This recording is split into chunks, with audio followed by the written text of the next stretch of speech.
Hey everybody, William Paschall here, International Master. We're going to play some Blitz and classical chess on lichess, and we're going to be streaming on Twitch as we do so. Starting a little early today to try to see if there's any technical problems, I can resolve it before the scheduled start time. And we immediately had a problem. We have to reopen the board here. So let's see how the stream catches on.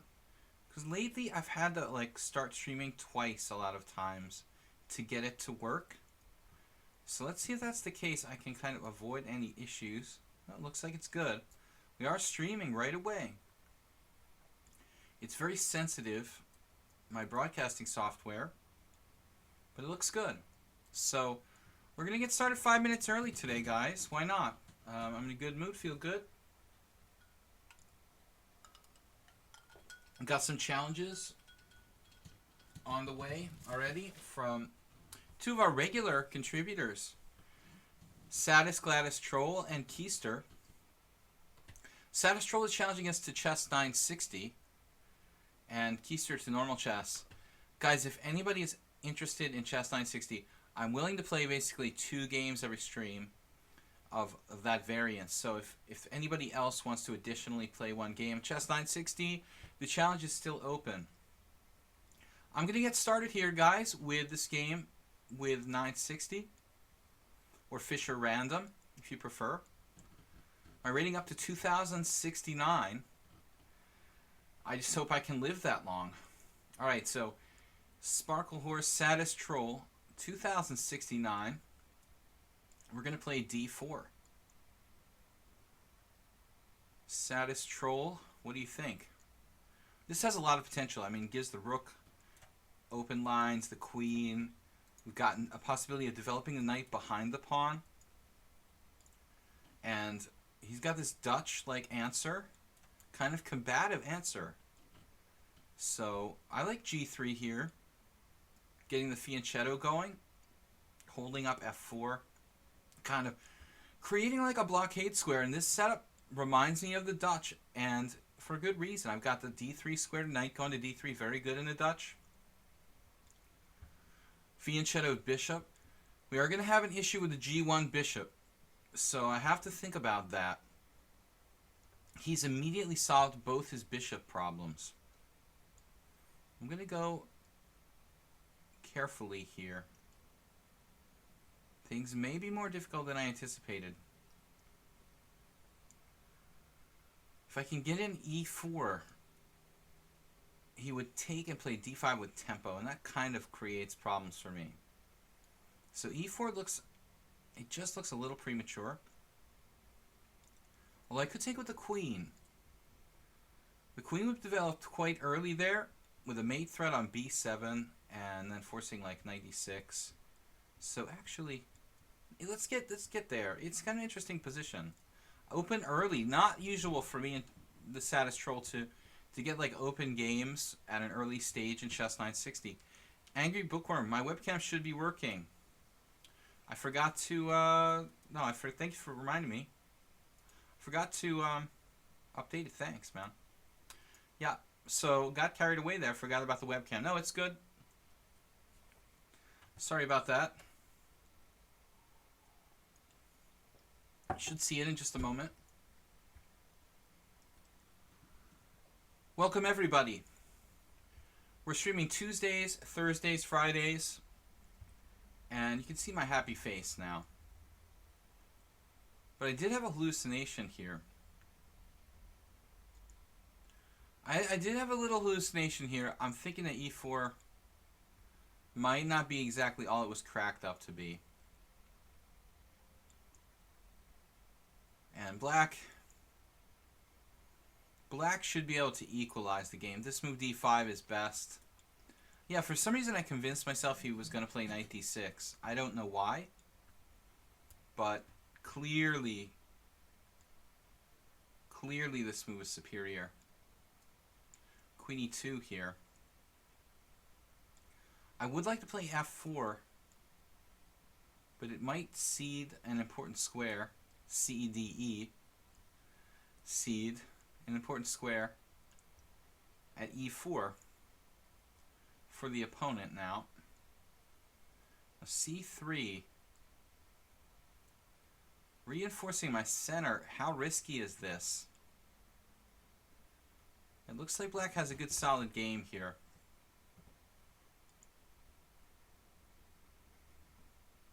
I really overlooked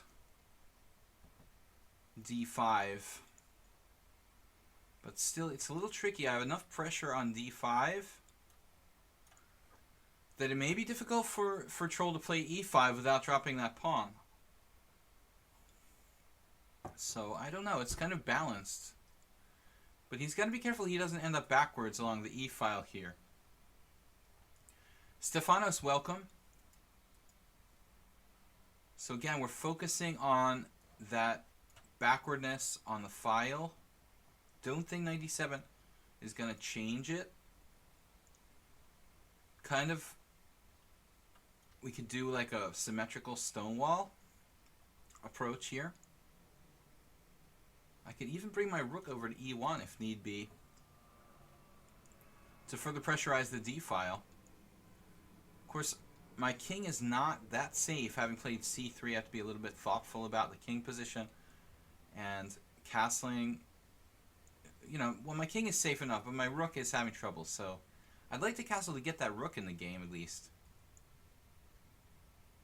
Welcome, everybody. We haven't been streaming since Sunday. The day off on Monday. Do other stuff. So guys, all this week I'm going to be streaming as I have been over the last month and a half. But I think come this time, next Thursday, I'll probably be on the way back to Europe. So we've got about 3 or 4 more streams. Tuesday, Thursday, Sunday, Tuesday. And I think then we'll wrap it up and resume September 1st. From Budapest, Hungary. Welcome everybody. We're playing Blitz and classical chess. Slow Blitz, fast classical chess. 5 minutes to 8 minutes. Please, if you challenge me, make sure there's an increment. So these challenges,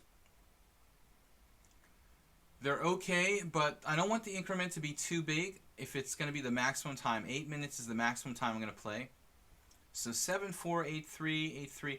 The 10-2 from CM MK Bulatovic is too long. I don't play 10-minute games. It just takes like 25 minutes to play a single game. So that challenge has got to be changed to like 8-2 or 8-3, okay? Absolutely, like 20 minutes would be like the longest game I can play, and that can go like 25 minutes. So I'm sorry if I mispronounced your name. MK Bulatovic, yeah, he needs to re-challenge to a slightly faster time control. All right, now knight f6. He's sort of giving up on e5 now.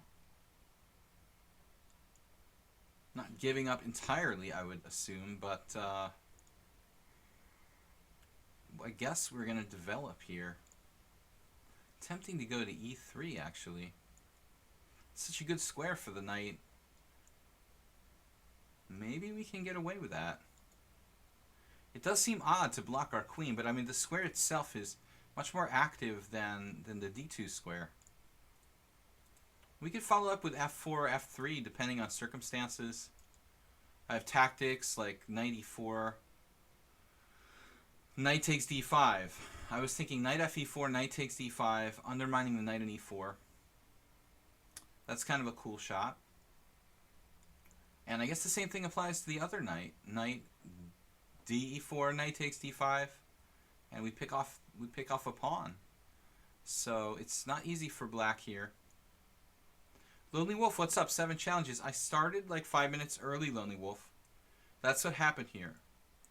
Crusader of Hope, looking forward to return to Hungary for my time zone. Yeah, guys, you've been patient. I tried to keep the European guys in the loop with the Sunday 10 a.m. stream. Be doing another one of those this week. To not completely let you guys in Europe forget about me. We'll be home the end of this month and streaming again September 1st. I think that's a Thursday. Yeah, September 1st to Thursday, September 1st. That's my goal for resuming the stream. Probably Thursday, September 1st, 10 a.m. CET. So 7 challenges is a lot, guys. What do we have? All good challenges. And if you do challenge me to like a longer time control, 8 minutes, make sure it's not more than a 3-second increment. In my opinion, the 3-second increment is the ideal increment. It's not too long. It's just enough to add up that you can gain a little time if you need to, but not really like to the point where it gets carried away. So Satis showed a weird move here. Queen b5. Kind of like attacking with just the queen. But he is pinning my knight, and it's not really a joke. I could play a4. That would solve the development of my rook in one way or another, but I'm not sure it's really a good move. I mean, I think ultimately a4 probably only serves to like weaken my king side. So I've got to watch out for tactics here. He's got knight e4, knight takes e3, like winning a queen. So we could play something weird like rook e1, further piling up on the e-file with intentions of tricks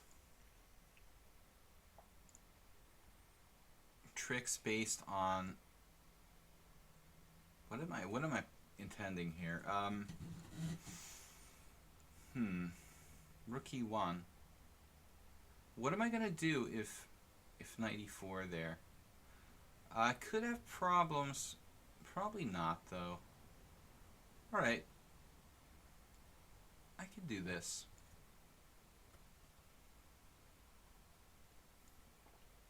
I'm thinking e-file. I'm also thinking castling. Freeing up the d1 square, making castling legal. I can put my king on c1, my rook on d1, centralize everything. So that's kind of a neat answer to knight e4. I can castle and avoid the knight takes c3 tactic winning my queen, centralize my rook, and solve most of my issues, I think. So if you guys just got here, yeah, that's solving that problem, Stefanos. Castling, a4 looked a little weakening for my taste. So we got the g1 bishop. I haven't forgotten about him, but he's got his own problems with that bishop on g8. So we're kind of in the same place there, with bad bishops. Now queen b6. Speaking of g1 bishop, and I'm thinking castling. Why not castle here? Just to get the pieces in the game. Got e5. We got e5 under permanent control. He can never oust a piece outposted on e5 with a pawn. And the same cannot be said of his knight. I can always play f3.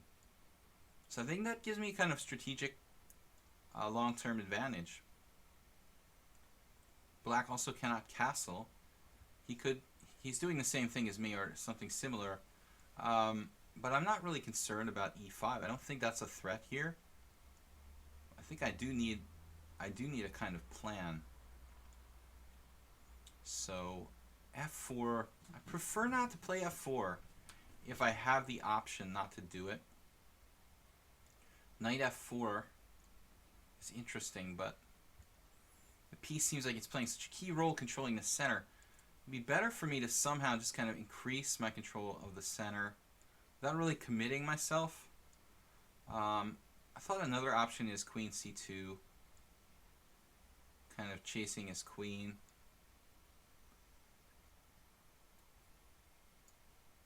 I'm real comfortable with my queen opposite the rook there. I thought about this move earlier anyway, to play like queen b3 and try to trade queens. I think in the ending, the structural advantage is going to be very significant. If you guys notice, look at this, how the pieces are coordinating. You see this a lot. Look at this. Okay, they started out the two bishops in the corner, so that... Notice how all my pieces are coordinating together. If he castles, we're going to have like 6 pairs of like pieces. coordinating together here. And I'm putting a little extra pressure on d5. I actually blundered there. I could have taken the pawn on d5. So I was just not paying attention to, you know, what's going on in the position tactically. I'm supposed to just take this pawn with a winning position. Saddest Troll overlooked it. You know, now he's got a chance to correct his mistake. So I think this... Well, he doesn't correct his mistake. He must not be listening. So he should have played c6 there when he's still in the game, but this is a pretty important pawn to lose, man.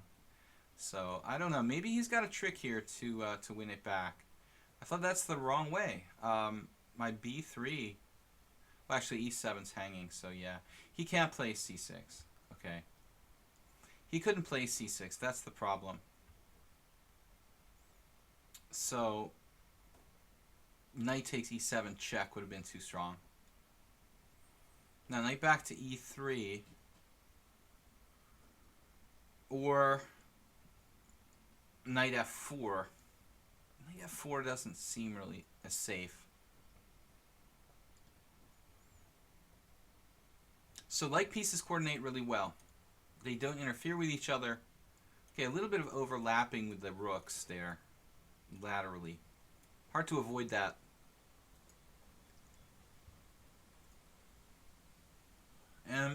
MK Bulatovich.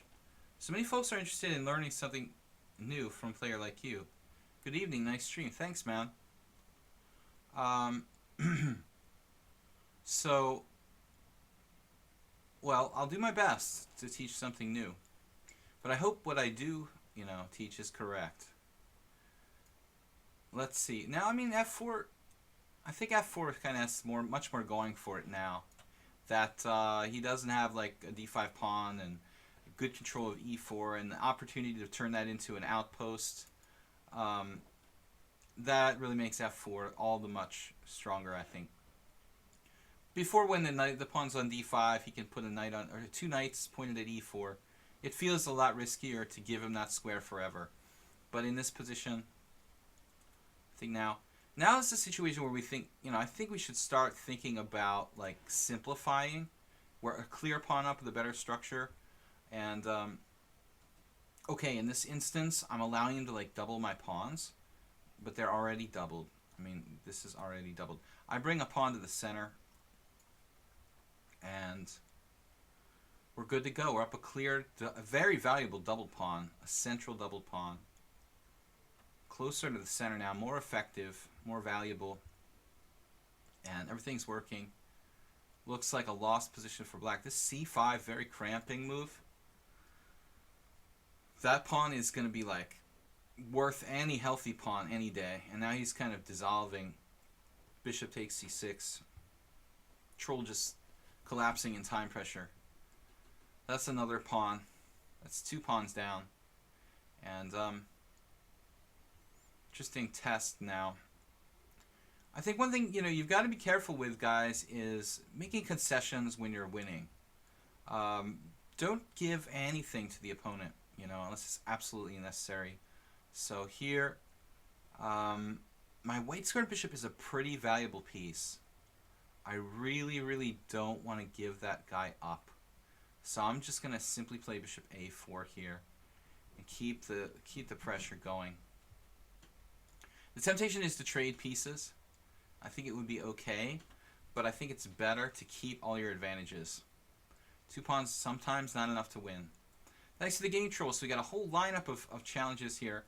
Evo Chess challenged me to Crazy House. I'm not going to play Crazy House. Evo Chess, if you want to re-challenge to normal chess, or One Chess 960, I'm willing to play one more tonight. We usually have time for like 10, 11 games, so I can't do more than like two variants, and be faithful to normal chess. Okay, Keister 7 minutes with a 4-second increment. If you guys have any questions, brooding in a actually any questions regarding the game itself, or any kind of like really sensible chess questions, feel free to ask them on the stream. You can also contact me directly here on lichess. My handle here, of course, Sparkle Horse. You can challenge me. You can challenge me to 5 to 8 minutes with a small increment, which a lot of people are doing. But you can contact me by email. I'm always looking for new students because people are always starting and stopping chess lessons. So as a chess teacher, you can never have enough students. People kind of do it for 6 months, then they quit, and sometimes longer, but not often. So if you're interested in chess lessons, I'm available, have reasonable rates, or if you just want your chess question answered, I do my best to help there too. Send me an email, videochesstrainer, all one word, at gmail.com. It's been a while, Keister, since I played one of these. So the problem with playing the Petrov with black against a lower rated player, there are a number of variations that are very, very, very drawish and very, let's say, kind of insipid and boring. This is the worst one of the bunch. White plays Queen E2, and not to say that like this variation couldn't be played for a win for White, because there are some players who did or do play this variation for a win with White. But you know, most fighting players don't do that. You'd have a very quiet player who wants to like try to win with absolutely no risk at all. Might occasionally play this line. There are some traps and some tricks, and my theory's not real well up to date on this. Although I'm sure nothing much has changed over the last 10 years since I really studied it. But yeah, this is one reason why I really shouldn't play, you know, the Petrov against a much lower rated player. This is a casual game online. If it was a rated game, I should say to myself, well, Keister 1700, you know, the Petrov is pretty hard to win in this kind of symmetrical position. Now, I should still beat someone 700 points lower than me in pretty much any kind of position somehow, but these symmetrical structures are very, very hard for black. So if you're playing the higher rated player and you face the Petrov and the draw is good enough for you, I mean, Keister's variation here is a very reliable way to avoid any kind of complications. And don't rely on one piece to defend too many things either. Have you played any notable OTB games while in America? No. I played no OTB games. I wanted to go to a tournament, but too many personal commitments and responsibilities outside of chess really just didn't make it realistic for me to play. So I decided not to do so. Okay. But I'm going back to Hungary, and we've got the Hungarian Team Championship starting in September. I've got probably a tournament, maybe like in October. Knight c3, yeah, so c6. I think c6 is a move I've played, but if I'm correct in my memory here, White can do maybe knight e4. So I don't see any reason not to trade queens for black, honestly. And it speeds up his development a little bit. But it's probably not a big deal. Play bishop e7. That looks very solid for black.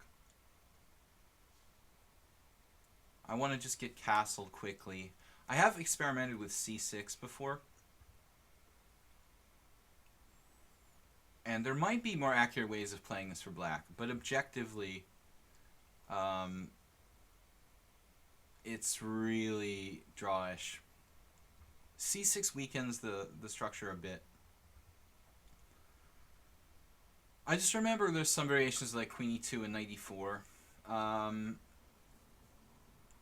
There might even be like an old Fischer game. Fischer actually played this. I can't remember now. Future Chess GM says, what is the point of ChessBase if ChessBase has a study tool? Okay, I'm not paid by ChessBase. I'm certainly not like even playing on Play Chess. I haven't purchased a ChessBase product in a long time, although I have a lot in the past, been a good customer for them. I'm no way promoting them, but their software has a lot of features, and as good as lichess is, I think for professional, there's two reasons why you'd really prefer to use ChessBase. First of all, the number of features that the software has is like enormous. Secondly, the database, I think, is bigger and more accurate than the online database you might get here on lichess. The lichess database is not bad, and also there's much more details, about the games. Like if you're chess-based database, you're gonna get like every detail about the game, where the game was played. On the online database, you don't have a clue. There's a lot of games you see that are like correspondence games. Players basically like using computers. Nowadays, modern correspondence is like computer chess. It's nice to know if this was an over-the-board game or, just a game played by some correspondence guys. So the chess-based database gives you more information. It's more complete, and the features are better. You can also find like competitor programs. I mean, I think Chess Assistant still exists, and they had some interesting software too. There might be others out there that I'm not aware of. So I think for an amateur, lichess is enough. But for a professional or aspiring professional, you'd want to go with like one of these professional software programs like ChessBase. Okay, so castles, and yeah, c6 is usually what I try to do, but he's played bishop f4 and softening up that d6 pawn. Always gotta watch out for things like knight b5. But I have a couple ways of meeting that. I mean, I can play knight a6. I'm not real happy about that. Probably better is like bishop d8. Like in some variations of the Dutch defense. c6 would keep him out of those squares.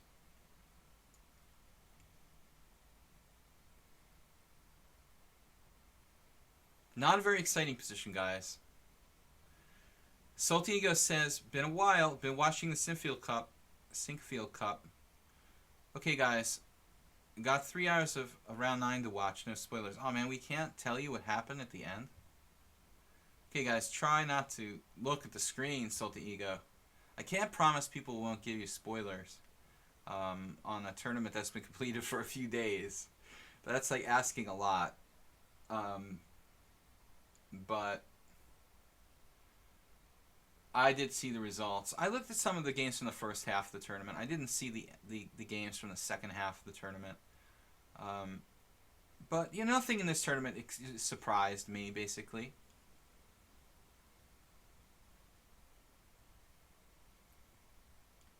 Okay, so castle c6. I can't say I'm excited about like the World Chess Championship happening. Karyakin and Carlsen. I mean, just a random opponent for Carlsen. Also, it's still better than Anand, probably. I'm not psyched for the World Championship. I don't think I'm going to be like spending a lot of time really caring too much about the so-called World Championship. Another like, I mean, unless Carlsen has some kind of, concussion or something, I really don't think that there's any chance this match is going to have any real meaning. So what else is on the chess agenda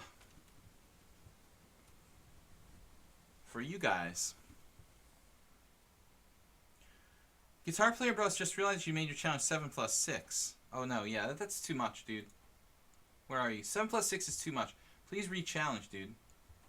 7 plus 5, that would be fair enough. Don't go above that. We don't really do increments above 5. Yeah. They're all fine other than that. You can do 8-3 or 7-5. Those are the longest challenges that we do. You guys can also check out my YouTube channel, Video Chess Training on YouTube. Again, coming September 1st, we're going to be back to creating some original content for the channel. Alright guys, it's time to get developed. Rook e8. Rook e8? Or d5. I mean, he's going to go like bishop f1 and discover on my bishop.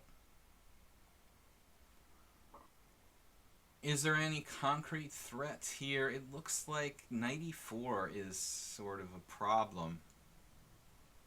I can play d5.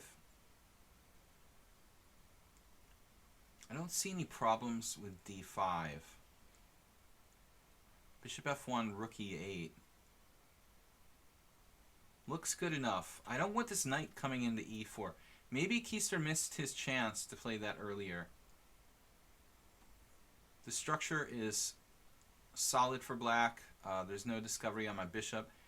I mean, the discovery bishop f1 is not inherently dangerous. I have rook e8, among other moves, and my rook is defended on e8. That's the important thing. So I think this key maneuver, knight e4,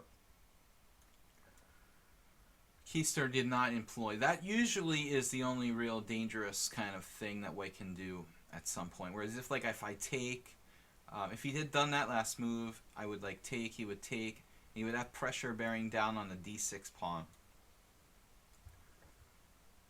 Keister using a lot of time here. Okay, so Crusader of Hope says, since I signed up at a chess club, I'll be playing people face to face.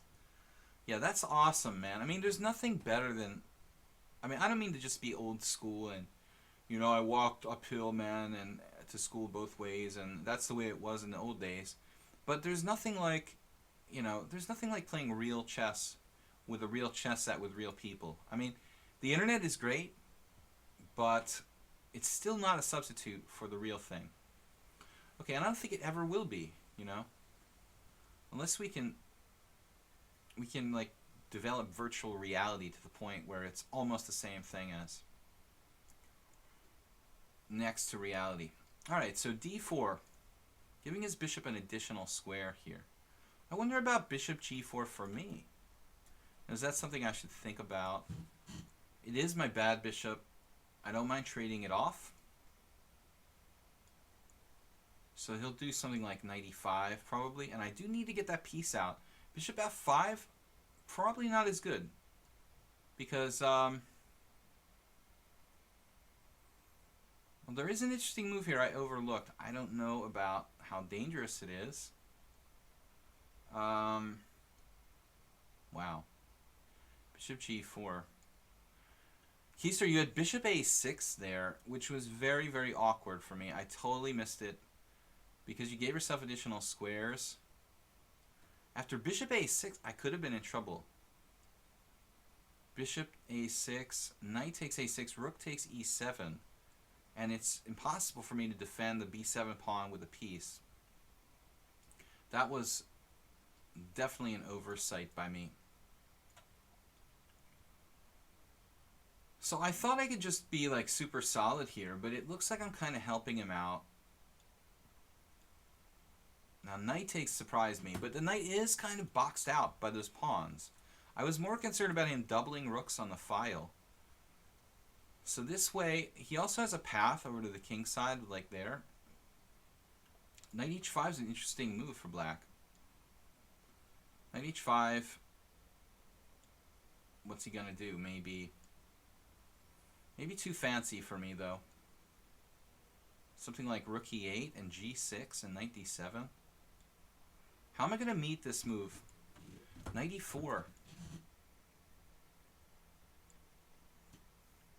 We gotta think fast. Running out of time here. Knight e4 is not so good. Let's develop a piece. Keister hanging in there, and this is what I'm saying. I mean, it's very hard to win with this variation with black. I mean, if you look at the database amongst grandmasters, master level players, it's like 10% wins for white, 85% draws, you know, and like 5% wins for black or something. I mean, it must be outrageously draws and a few wins for white and almost never a win for black.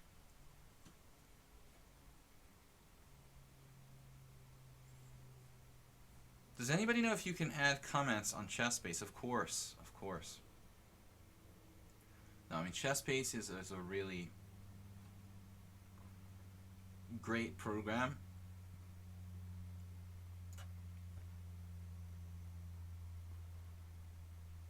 Yeah, ChessBase has been in existence. Man, my first ChessBase program I got in like 1992. No joke, dude. And I mean, that's how long it's been around. That's how long they've been like perfecting it. And it's a reliable company, so you can definitely, you know, count on getting your money's worth. The one thing I haven't been really happy with ChessBase is that, you know, they're not really great with support with like older versions and stuff. You kind of get the feeling they constantly expect you to keep like buying newer versions of their software. Their knight d6 was interesting. And I don't think that should really be the case, you know? I mean, I think that, what am I doing here? You want to get your knight in to d6. Bishop d6 is an interesting move. Take control of d6. If I play like g6, bishop takes, bishop pawn takes, f5. Could I do that? And just, looks a little iffy. Those pawns could be really sketchy down the line. Rook e6, I was thinking. It's kind of an interesting move. Alright, let's go with rook e6. Change the structure a bit here.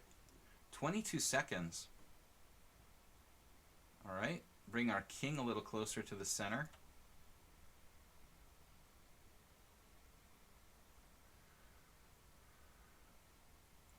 Now the structure now looks slightly favorable for white at the moment. If that knight gets in there, he's gonna cause some problems. So his knight was almost trapped right there. King d6 and then b6. Can I trap your knight? Not really. I can undermine it. He's got a knight check on f5, but he's jettisoning his pawn there. Kind of a panic moment from Keister. The knight got kind of trapped inside the pawn, inside my pawn chain, and he can bail it out now with like knight f5, or not. So he just. Okay, tough game. Got a little carried away with knight d6. It's equal. And Keister just basically lost because of the time. You were slightly better. Probably never like significantly enough that you're like close to winning, but normal opening edge. And it should have been a draw. We win it on time. Alright, so Salty Ego. Guys, we got enough challenges to last the night, I think. Finally, Yugoro is 2289. I knew this guy was going to be like high rated. Yugoro is 2289. Pretty serious, man. No, if anybody loses their challenge, please let me know, because it does happen from time to time. We got 8-3. I think we're going to be streaming for 2 hours, which is probably 8 games or so. So we should get like this many games in with all the challenges we've got. You feel like my sleepy face will be wrecked once I get to play my game. Alright guys, Salty Ego getting more solid. He played, he played the Fred, the reverse, or delayed Fred before. Now he's gotten, he's got the Berlin defense now. First it was like the knight c6 and f5. Then he played the Schliemann. Now he's going mainline with the Berlin defense. And I'm working on anti-Berlin defense variations. So one of those is queen e2. This is similar to the whirl attack. The whirl attack being like a6, bishop a4, knight f6, queen e2. Some version thereof. But here we're playing it without a6 and stuff like that. So d6, this is quite a passive response, blocking in the bishop on f8. And I would imagine that it gives me, the green light to go ahead and play d4. Not necessarily forced, but certainly the sharpest move I can play. The queen on e2, when black gets the bishop out on c5 and castles, sometimes the rook can come to e8. The queen e2 can be really exposed. But if he's going to play bishop e7 and kind of stuff like that, my queen is okay on e2. Normally we wouldn't open it up with d4 necessarily. But I'm not sure about this position. He can play it like a Steinitz here with my queen on e2. It's a bit weird for white actually. So I'm not convinced that d4 is really the best move. Maybe I should play a little more calmly, just positionally, just c3. I think it's better just to play c3. But who knows? Bishop g4 looks really, really dangerous. d5 a6 is not so clear. I can't say I'm really interested in that. Taking on e5 would liberate his f8 bishop. Guys, think about this. Lesson for like the intermediate beginner players. When you make a move, when you make a capture especially, always think about what are you doing for the other guy's pieces, not just about your pieces. Think about the scope of the other guy's pieces. If I take on e5, a lot of people are like, oh man, yeah, I can take and like double his pawns and have a good pawn structure. Okay, fine, that's true, but think about what you're doing for black. You're actually expanding the development and the diagonal for that bishop on f8. Do I really want to do that? I don't know. Is it worth it? Taking on e5, is it worth it to let him open up that bishop? Is d5 anything? d5 a6 takes. This kind of variation, d5 a6 takes, looks pretty complicated actually. d5 a6 takes. He's got to move his rook, and then I have queen takes b5 check, which is really bizarre, and then he's going to have to like retreat his bishop. But I don't know, I don't know that I can hold on to my, ultimately hold on. I'm just going to play the safe move here, c3. I'm sure the computer will show some kind of forcing variation, or I could have like taken him out, with like d5, but it just feels like d5 gives up the initiative, and that's just not something I'm interested in here. So we just make a solid move. I'm not really interested in trading my bishop on c6. I wonder if this isn't a mistake. Maybe I should have played h3 first to make him commit, his bishop to h5. Pretty complicated situation overall. I have other strange possibilities, like bishop takes c6, pawn takes c6, d takes e5, d takes e5, and like queen c4 is a weird way of getting out of the pin from the bishop on g4 and attacking the c6 pawn with check. Also discovering on e5. So, I mean, maybe that's a line I should have considered right away. And now it doesn't look quite as good. Let's throw this in there. Ooh, he took. Didn't expect him to give up the bishop. Now we have this white squared bishop advantage. Okay. The white squared bishop being on the board, very valuable here. Though he hasn't made a lot of weaknesses. Kind of waiting to see what he does. We're probably threatening d5.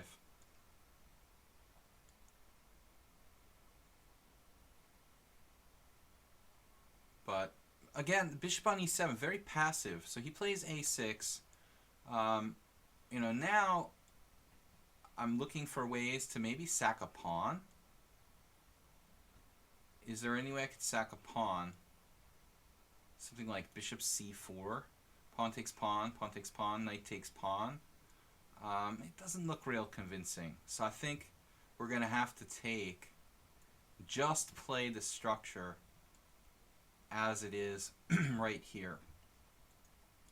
So we can create double isolanis here on c7 and c6. I'm only sorry that I played c3 because it does weaken my white squares a tiny bit. I don't think it's that big a deal. I think white should have a really solid advantage here. Played rook b8. And my bishop's tied down. That's okay, because I'm headed for c4 anyway. And that's the square we want. He has a lot of static weaknesses. a6, c6, c7, maybe even e5 and g7. So it's uphill battle here for black. I mean, try to hold it together without getting tied down to those weak pawns is pretty difficult for black, honestly. I can attack the a6 pawn. It's going to be very awkward for him to defend that. Attack the e5 pawn, also kind of difficult to defend that. But the thing about knight c4 that's so nice is not only, I mean, does it attack pawn and like blockade these pawns, it also defends b2. And that frees my bishop on c1.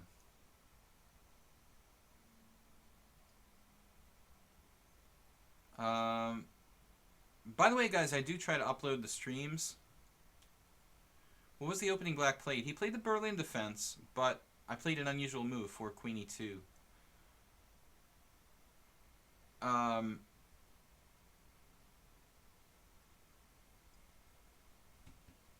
The people want a crazy simul.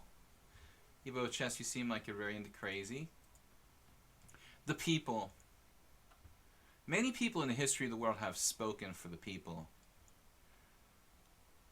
Now, I did want to free up my bishop. He's got knight b6 and knight c5 as ideas here.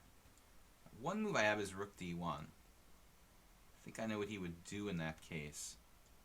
But this move does look kind of tempting. Rook d1.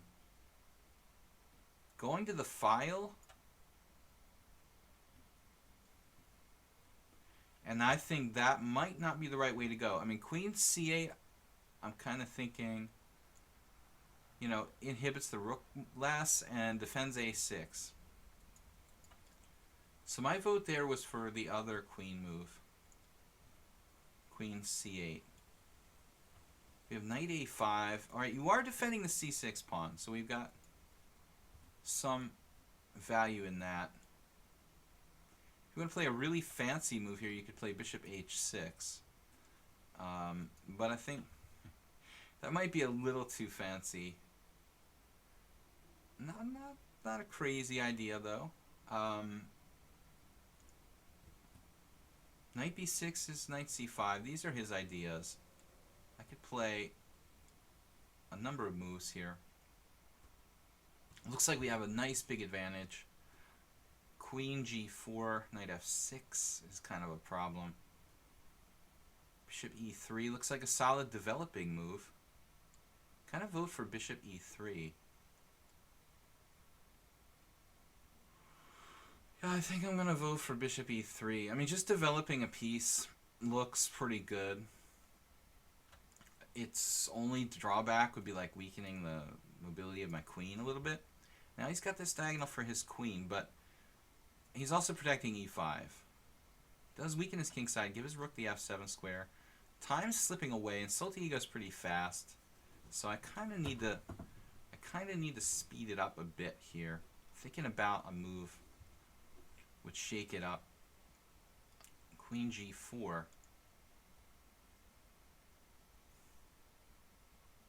Queen g4.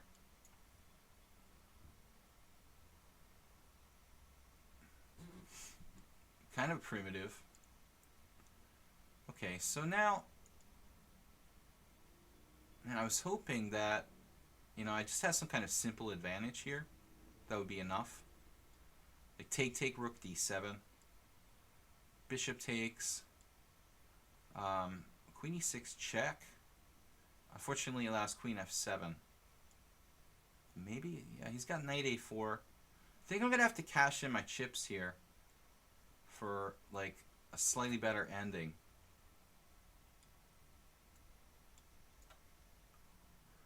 We're going to fix his pawn structure to get a slightly better ending. Maybe clearly better ending. Very invasive. The c6 pawn is hanging. And we're going to get on a 7th rank. No counterplay for black in sight. Very important thing, guys. Being willing to, like, you know, say, all right, I've been focusing on this factor, but I'm willing to change my mind. Willing to change my mind, you know, and focus on another factor in a position. transferal of advantages.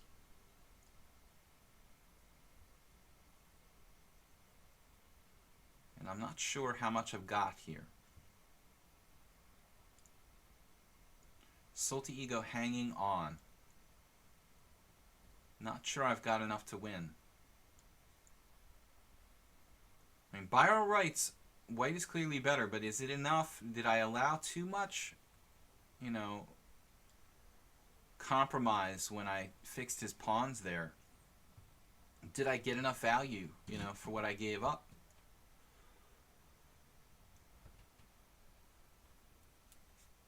I don't know. I see some defensive prospects for black here.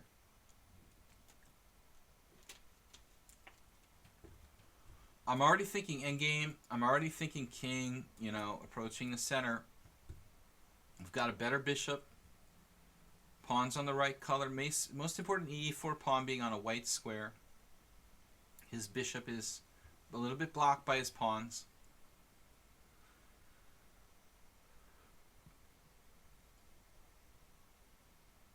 But it looks like black will have some counter chances here, honestly. I don't think I'm winning. I think I'm just better. I wouldn't call this a winning position. I want to thank you guys for watching. Welcome, by the way, Rare Eagle. How many players we have? Alright, we got 51 viewers already. So, Bishop c5, this is actually one of the most interesting moves. I think that he could play here.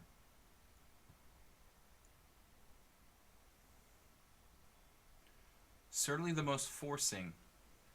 Looks like I'm going to have to trade everything and go into this ending where I've just got, you know, this pawn structure advantage. Now there's a key moment. Do I want to grab the open file or do I want to centralize my king? I guess you can centralize the king here. Grab the open file. Can black risk trading into a king and pawn ending with this bad structure? It's the key question of the day, kids. He doesn't want to take a chance on it.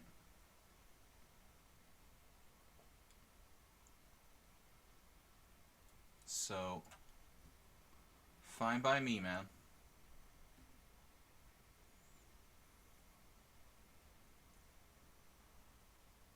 I don't think that b3 would have been any better than rook d2.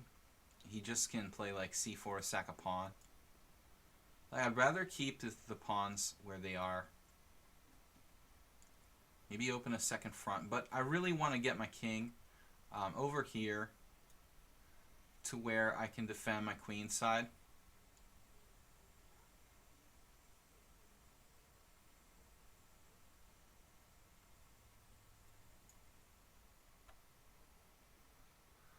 Salty Ego defending this position tremendously, I think.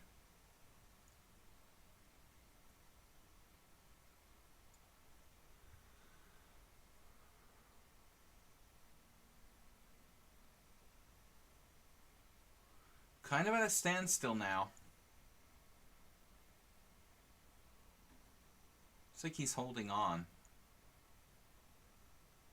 Though I could possibly improve my position somehow. Not so easy to do so. Yeah, I'm thinking he's holding this. Now he grabs space on the queen side. That looks good.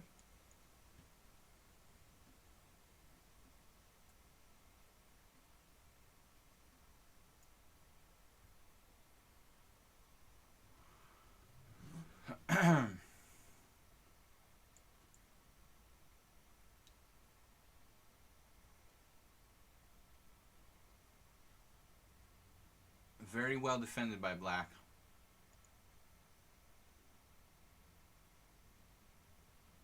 No justice. These weak pawns. No way to attack them.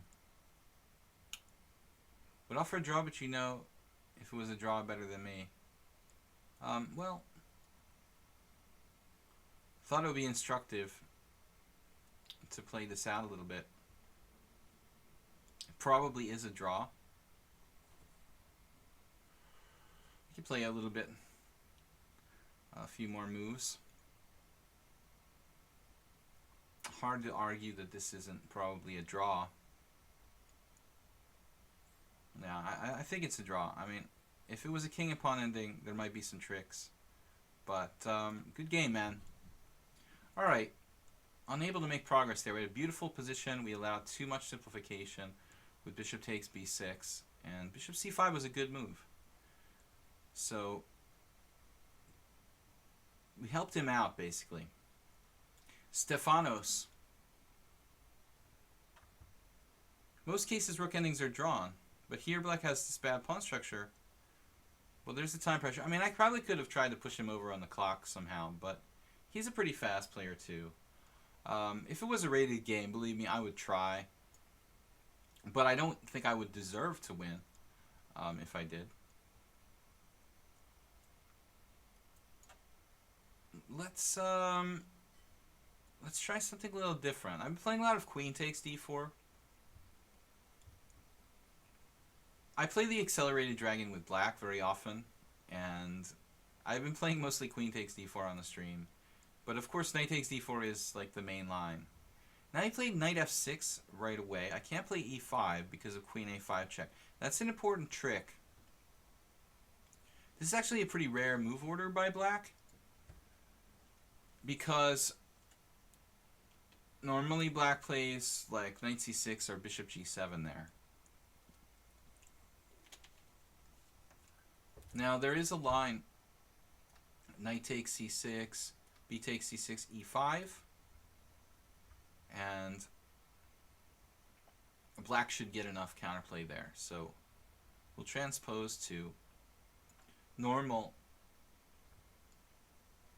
Black has two routes there. He can sack a pawn with knight d5 or knight g8. I play this also for black. So we're into the accelerated dragon main line here. I didn't play the Marazzi. As you can see, if I want to play a Marazzi, I can play c4 here. Okay, this is a very important moment for you guys. If you like to play this structure with c4 and e4, this is your move. Although black doesn't have to play the accelerated dragon, he could play other strange stuff like bishop g7 and like takes queen b6. One of the greatest games I ever won was with white in a line like that against Iveta Radzievich. One of my greatest tactical games. Okay, bishop c4.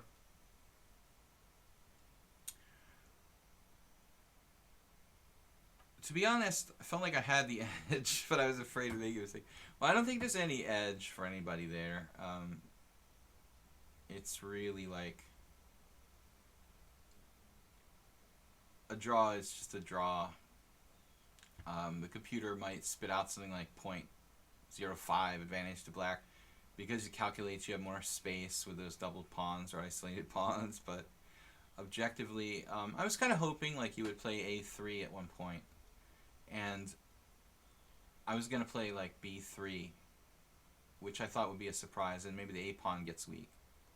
So it was a well-played game by black, relatively speaking. I think the opening should be better, but it was a well-played ending. From the point where you liquidated with bishop c5, I was afraid of that, and I honestly didn't think you would find it, because it's kind of counterintuitive to allow your pawn structure to get smashed up like that. Okay, so this is called the Ugal variation. It's or Oigle. I'm not sure how it's called. I've played this even recently last year as black in a game in the Hungarian Team Championship. I drew easily. I don't know the theory that well. I play it with black kind of knowing a little bit of theory and just good general sense. White has a lot of moves here. A4, F3, castles, and probably even other moves. I'm not really sure which one the best is. I mean, I think A4 is probably most popular. black kind of tries to discourage white from castling queenside, sharpening the game. And that way you never get checkmated as black in the dragon. Both sides have concessions with weaknesses on the b4, b5 squares.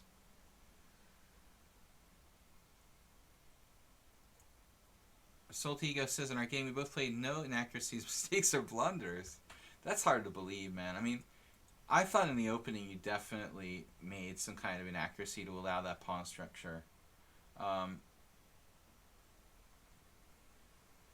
But it's a fine line. You know, maybe it's just not quite enough to be considered an inaccuracy.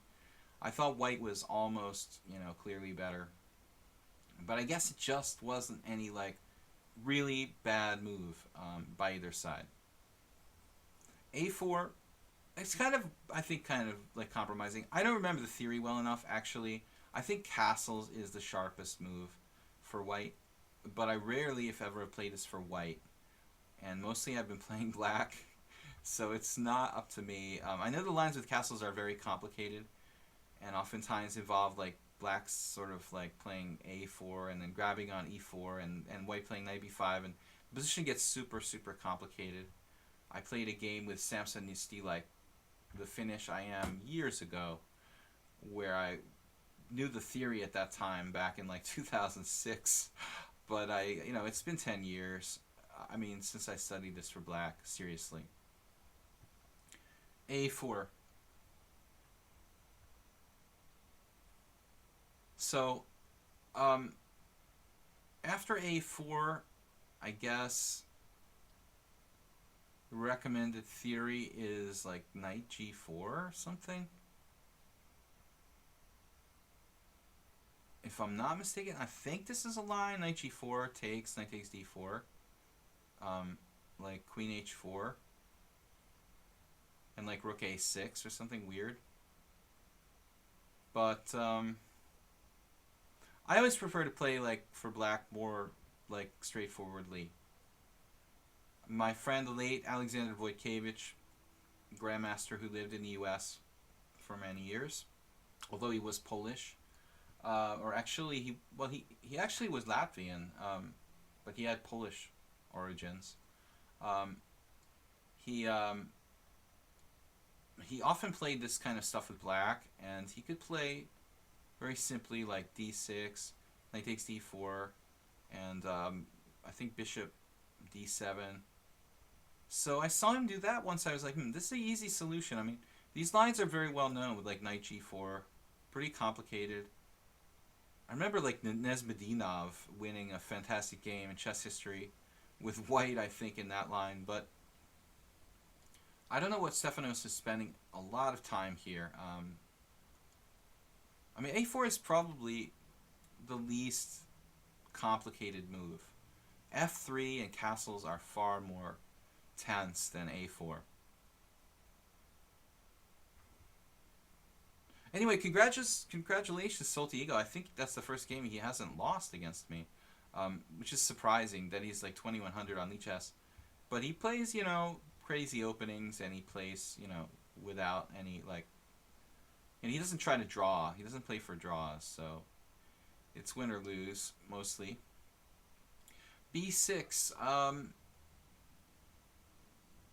one of those weird tactics, like knight takes c6, bishop takes f7 or something. No.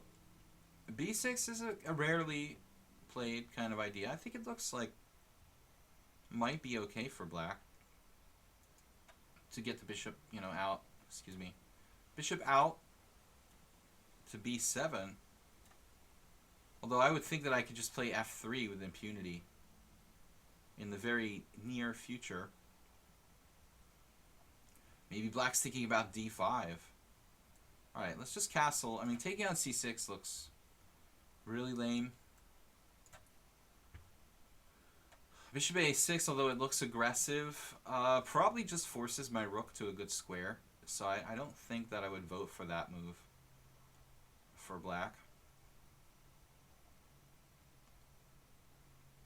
I don't think I would play b6 personally, because I've had some success with other moves. It's, you know, d6 is more my speed. But as I said, the theory I think is knight g4, queen takes g4, knight takes d4. Something like queen h4 and rook a6, where the rook actually laterally plays across here. But I never was attracted to that line myself as black because it's pretty forcing. Doesn't really allow a lot of room for creativity. Well known. He did play bishop b7. I thought I'd just shut it down with f3. The thing about this position is, okay, first of all, I have to be careful he doesn't get in d5. But secondly, I mean, if I'm not careful, I end up in some situation where it's like a Yugoslav attack, where I can't really checkmate him on the king's side because I'm not in any position to play h4, h5. So normally I don't like playing white in these structures where it's like a Yugoslav attack and you can't checkmate black. But I think in this situation there's some, there's some problems because black has really, kind of weakened his queen side. Particularly our b6 looks like it's going to be problematic for black to, keep that really defended. So with knight b4 he goes for this d5 idea, but it looks like he's leaving some stuff open. I mean, if he goes d5, I play e5, and that's going to be something. So he's going to be looking for maybe e5, d5, like a 1-2 punch kind of thing. But there's the b5 square. e5 right away isn't that clear. He just plays knight to d5. Maybe a mistake for me. If I play the quiet like queen d2, it might walk into his plans, like queen d2, e5, knight b5, d5, bang, and like black is suddenly has a good game, So I think that's what we want to avoid here. We want to avoid black playing the d5, the e5, d5, 1-2 punch, and so a knight move would avoid the e5 with tempo and kind of keep the squeeze on the position. I think this makes sense strategically. There's the b5 weakness. It opens up pressure on b6. And then, if d5, I play e5. If he plays e5, he just destroys his position with the weakness on the d file. So we leave black in this in-between limbo state where he can't really play e5 or d5 without some kind of concession. I know what I would probably, I know what candidate moves I would be considering here for black.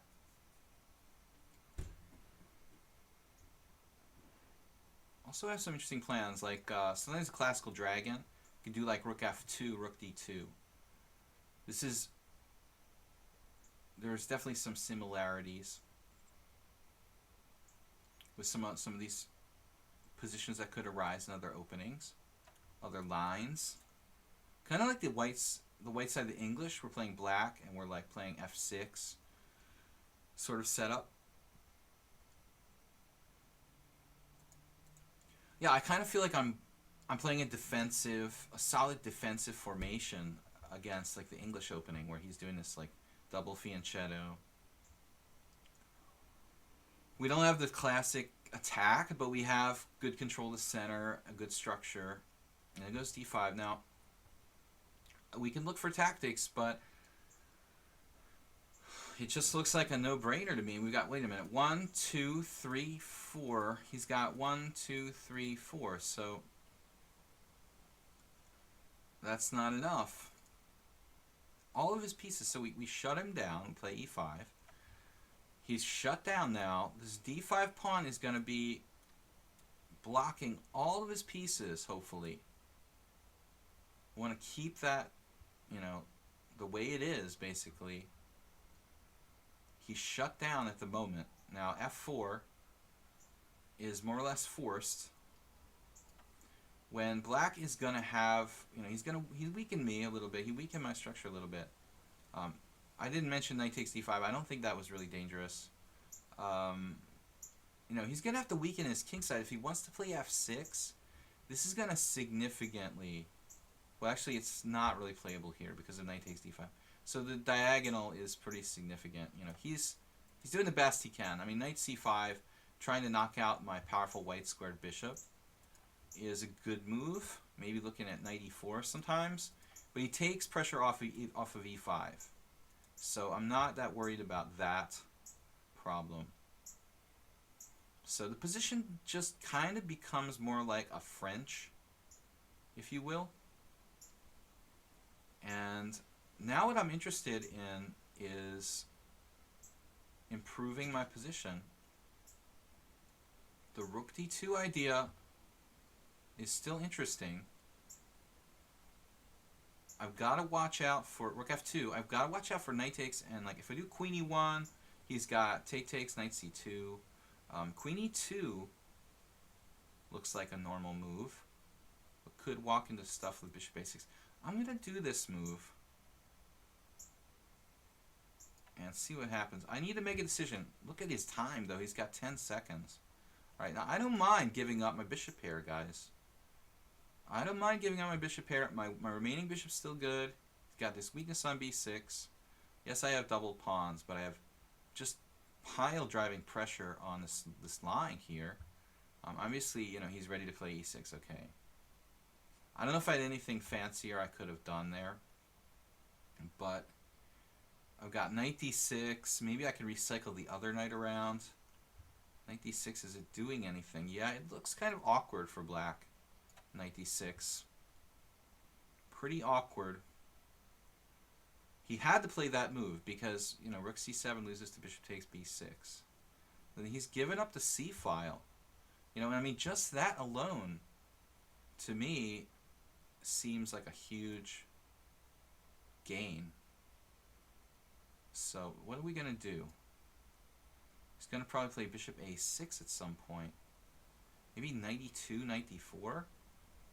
We think about that? How can I increase the pressure? Maybe on b6? Hard to increase the pressure, though. Arguably, not so easy. Rook c1, I was thinking knight b5. Maybe knight b5, knight d4.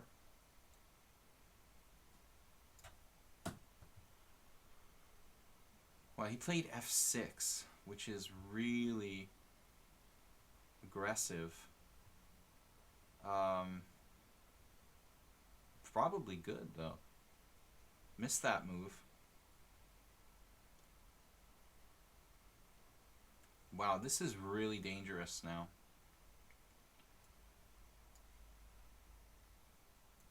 Pretty complicated position. Rook f4.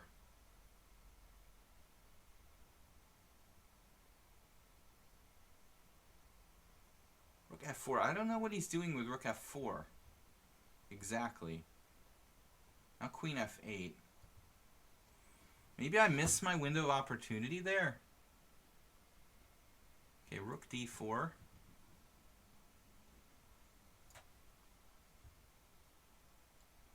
He snapped trades. Knight c6. Giving up the exchange isn't really going to cut it here just yet. I mean, I could do it. Rather wait a minute. Now rook e1. Keep everything protected. Look how he's fighting, man. This is like fishing against a tuna or something. Oh, finally hung something. I felt like I was like hauling in a tuna, fighting every inch of the way. Oh man, I don't know, but I mean, you had definite counterplay going on, Stefanos. I thought this was an interesting game. We got 10 challenges. Check 94, jalapenos. We will check it. Got to get to the games now. Let me see, 94. Get to the games. 94. I play bishop d4. Whoa. Yeah, interesting move, 94. I think that it's not that forcing, though. I mean, you've got to keep in mind that he doesn't have to take. I mean, maybe just quietly ignoring it. The problem with the move, it's not that forcing. Chef Master 7-3. Welcome everybody. Saronte, are you here? I didn't even welcome you. I mean, I know you're hiding there somewhere. You said you'd be here. So interesting game anyway. Stefanos, nice creative play with black, with the double fianchetto and stuff in f6. I underestimated f6 a bit. So Chef Master with the Scando. I have a big history with this playing knight f6, you guys. I used to play it all the time, but it lost its you know, fun and value. It lost its surprise value a lot for me. So I just felt I was struggling a lot with knight f6. It seemed like the average 2100 would get a good position out of the opening against me, so I decided to kind of dump it. I told the story several times in the past about that the Prague EPT poker tournament I met Konstantin Maslak, who was a big exponent of the knight f6 Scandinavian, and I asked him when we met at that poker tournament, you know, what do you think about it? And he said, yeah, he agreed with me. It just doesn't have the just doesn't really have the staying power, you know. It's good for fast chess, but as I said before, I think the Scandinavian is best played with queen takes d5 and queen a5, the main line.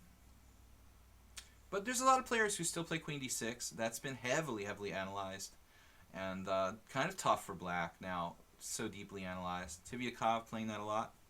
And now they're playing queen d8, like Chef Master here. I wouldn't bother to really analyze it too much. With bishop g4, I mean, what if I just grab the bishop pair here? What's the deal with this? You don't have to take, of course. You can't take on d4. I mean, I would imagine bishop h5. If we call your bluff, I just remember it in the old book I learned, my first Scandinavian book, which is like Sean Talbot, which is like in the late 80s, maybe 90. You know, he basically dismissed like the queen d8 Scandinavian because of like some old games where black tried to play g6 and bishop g7. So, but that's another story.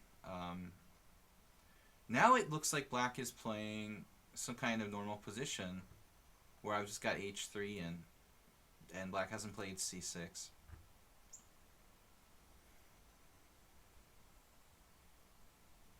By the way, if you ever want another mod, I'm still up for it. Thank you, Guitar Player Bro. You got your internet problems worked out. Well, I think we might need it. Who is he talking with at the poker table? Five Card Draw, I was talking about the Grandmaster Konstantin Maslak. He took down an event at I think it was actually draw poker, actually. Ironically, 5-card draw.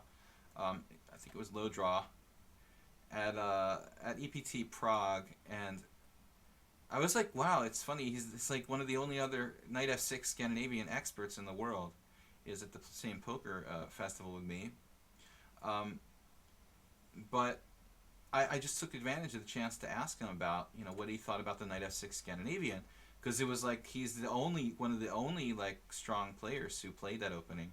And again, somebody mentioned the Australian guy. What's his name now? The youngest Australian grandmaster? Oh, Smerdon, right? So I think Smerdon played it sometimes, but yeah. So Konstantin Maslak actually took down an event at the EPT Prague, a small, like, I think low ball draw event. But anyway, just mentioning, I just lost the light. All right. So it's Maslak. If you're interested in a Scandinavian with knight f6, that guy played a lot of interesting games. I think he's now like kind of like me, like semi-retired from chess, but still probably plays from time to time. What about d5? It seems like black, you know, delayed c6 forever here, and kind of asking for d5. That is a good move, isn't it? I mean, isn't that why black plays c6 oftentimes? in these sort of lines. I had an earlier game in a stream like last week where, oh, I think it was against a German guy. Trying to remember his name now. Well, anyway, I had this game where it was like d5 was just staring me. It was a French Rubinstein variation, so similar structure where black like takes on e4. I had this move d5 staring me in the face basically for 4 or 5 moves, and failed to play it. And I was like hopefully learning from that experience, and Stockfish reminding me like, you know, if you can do d5, dude, that's usually a good thing.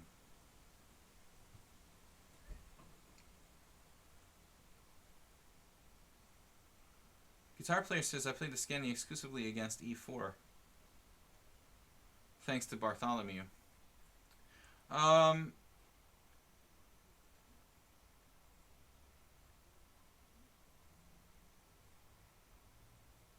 Was it Houdini one fly? What are we talking about here, guys? Anyway, if you have any chess questions, don't hesitate to send me an email, videochesstrainer@gmail.com. You can also message me here on lichess.org. The schedule for future streams will be Thursday and Friday, respectively, 6:30 p.m. Eastern Time. Thursday, more Blitz and classical chess with commentary. Friday, we're going to be doing another simul for up to 30 players. My last one before I move back to Hungary. Start streaming from CET, Central European Time. William, do you know Rasmus Svein? He's 2570, only an IM. What is the reason? Well, Rasmus Svein, I don't know him really personally, but he was playing at a tournament with me in Zalakaros. I think he made a GM norm in that event, if I'm not mistaken. I could be wrong. And that was about 2.5 months ago in Hungary. Yeah, well, you have to achieve 3 Grandmaster norms. It's not enough to have a rating of 2,500. You also have to have 3 results where your performance rating is 2,600. And so this guy is apparently, I would guess, a pretty solid player, pretty consistent, who, you know, just hasn't had the time to make the GM norms. He has the rating, but he hasn't achieved the Grandmaster norms that are required yet. So that's it. He looked pretty good to me. I mean, he was really playing like toe-to-toe with every GM he played. He played a very strong field in the beginning of June, mid-June or whenever it was, in Zalakaros. So yeah, that guy will be a GM anytime now. Very strong. I didn't really get a handle on his style too much. He seemed pretty theoretical, playing some sharp positions. So now we're not castled. We have a chance to eat this pawn on e6. But it is a kind of long-term weakness. It's not really going anywhere either. So if I take on e6, I'm just wondering, does black have any kind of counterplay? Looks like he does. I mean, bishop takes e6, bishop takes e6, you know, knight takes e6, rook e8, or it just feels like black's going to have counterplay here. So I think I prefer just castling and keeping some kind of positional advantage.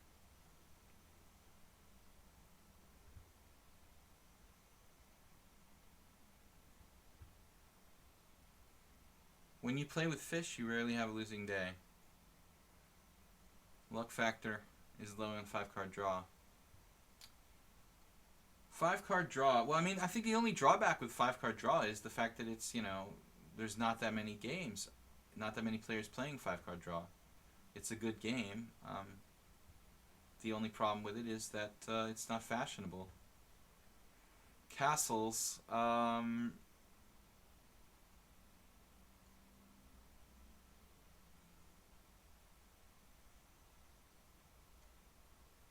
So that's the story with Rasmus Svein. I think that's how you would pronounce it. That would be my guess. Svein Or Svein, I'm not sure. Not Svein like swine. I guess I should say Svein. Sounds like I'm saying Svein, which means pig in German. Svein. So Geese Neverness guitar player Igoro, who's like 2289 now, and Gorkum Kurt. Listen, MK Bulatovic, dude, did you get like disconnected or something? I mean, it seems like, you know, you should have like been further up in the challenge list there. You were actually one of the earlier players to challenge me. So I want to reiterate to everybody that if you do have a challenge going, man, can we do some kind of tactics on this guy? Bishop takes e6. Bishop takes e6. No, that's not going to cut it. Doesn't look like we've got any tactics. So Chefmaster hanging in there. Like a true gambiteer. Bishop e3 is certainly a reasonable move for white. Knight e4. Knight takes e4. Knight takes e4. Knight e4. Knight takes e4. Knight takes e4. I mean, yes, we can play knight takes bishop and fix his pawn structure. Or knight takes bishop and bishop e3. Alright, I'm getting kind of low on time, guys. When I get low on time, I like to keep things simple. This is a good ending for black, where I'm better. So, we're just going to try to keep him kind of congested. I don't like trading queens when he's open. You know, his king is in a somewhat vulnerable position. It also like helps him develop. So I think I prefer bishop e3, developing a piece, avoiding the trade of queens, keeping it complicated, keeping tension in the board, on the board.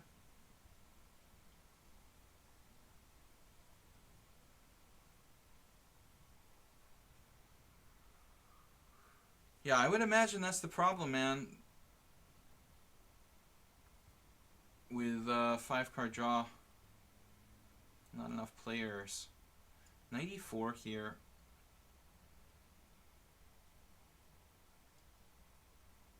Well, we've got the bishop pair, you know, and it's pretty significant here. This is an open position. I mean, there's no two ways about it. I mean, this is an open position.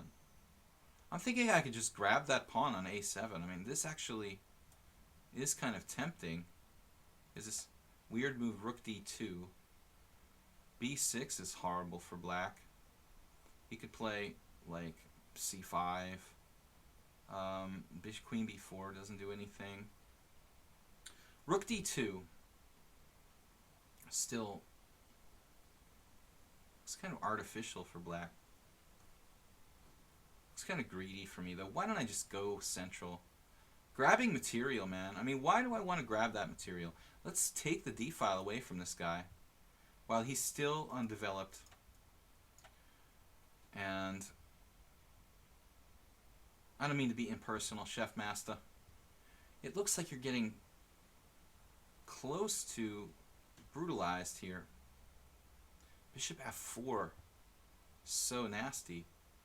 That looks like a brutal move. Is it the best, though? Just begging to get checkmated.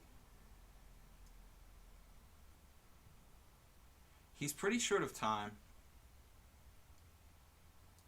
It's looking kind of awkward for black here. Always watch out for... This is why I kept him bottled up, you know? Not trading queens was a pretty essential idea. Two bishops, open position, open king. No development for the rook and bishop. Tactics are all over the place. And I think this has got to be winning for white now. What's mate? I mean, queen e7 is like the only move. I'm not sure if it's going to hold on, but...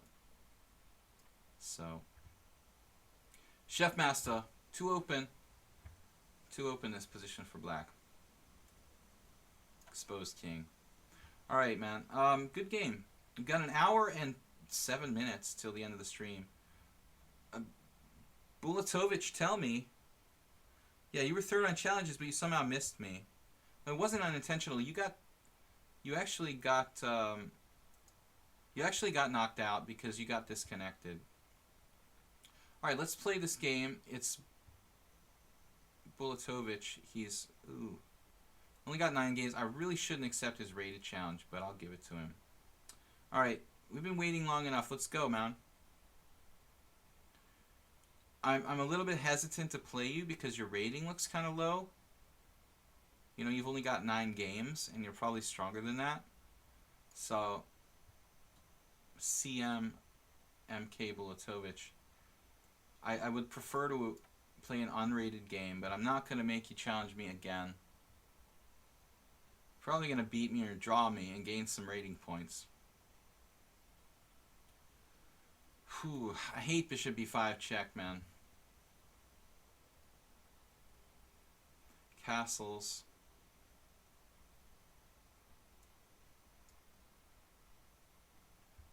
So this is really, I think, a variation that's good for positional players.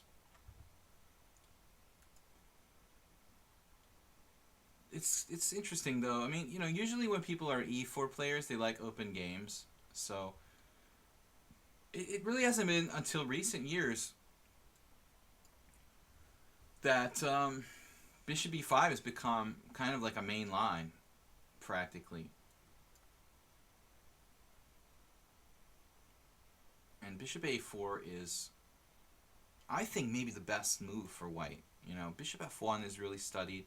The gambit with bishop takes c6 is basically worked out. That's okay for black. I lost a really horrible game in the Hungarian Team Championship 2 years ago with c4. Just absolutely got crushed. So, I don't know, guys. I mean, I guess we'll play like a Lopez here. We just transpose to the Lopez and try to play a solid position. I don't even play the Lopez, but I just don't know what to do against bishop a4. I don't have a great answer for it. There is another move here, actually, bishop g4. Maybe that move is okay. I think I played that in some Blitz game against, like, Carlo Rossi. He's a pretty good Blitz player. But I didn't trust my position. Bishop g4. Let's give it a try. It's more active than e5, you know. I think I looked at this a while ago and concluded it was okay for black.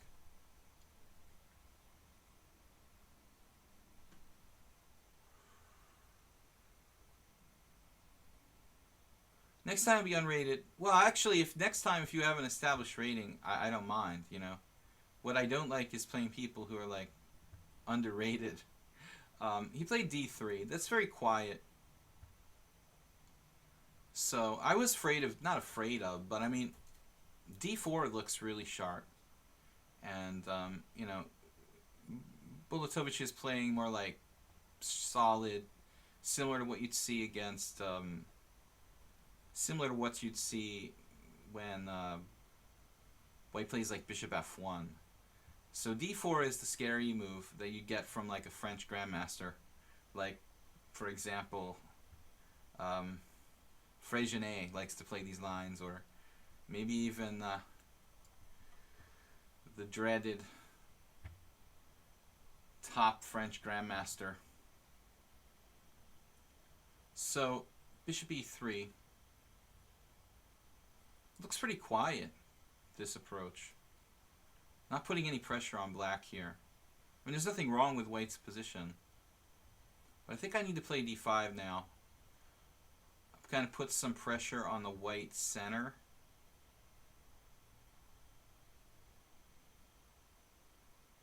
Kind of a weird position, the way he played bishop e3 in 92.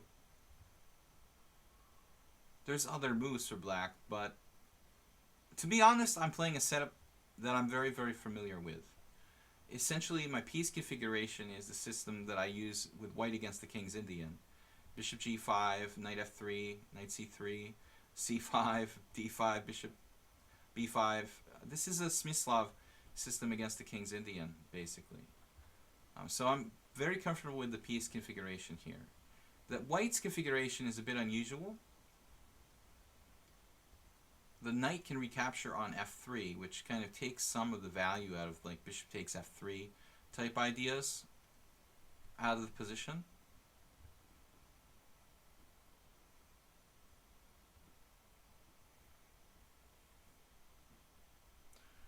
Five card draw says against French, Tarrasch is positional. It's kind of the French is positional. Hard to avoid. Although the winnower, yeah, you could argue more tactical.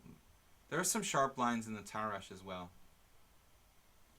But I think it's always had that reputation because like players like Karpov and now Michael Adams have excelled so well with the Tarrasch. Some of the lines can get quite sharp. Now here I have to make a big decision. Honestly, bishop takes f3, you know, it does look a little bit like lame for black. Bishop takes f3, and then I'm not really sure what I'm supposed to do.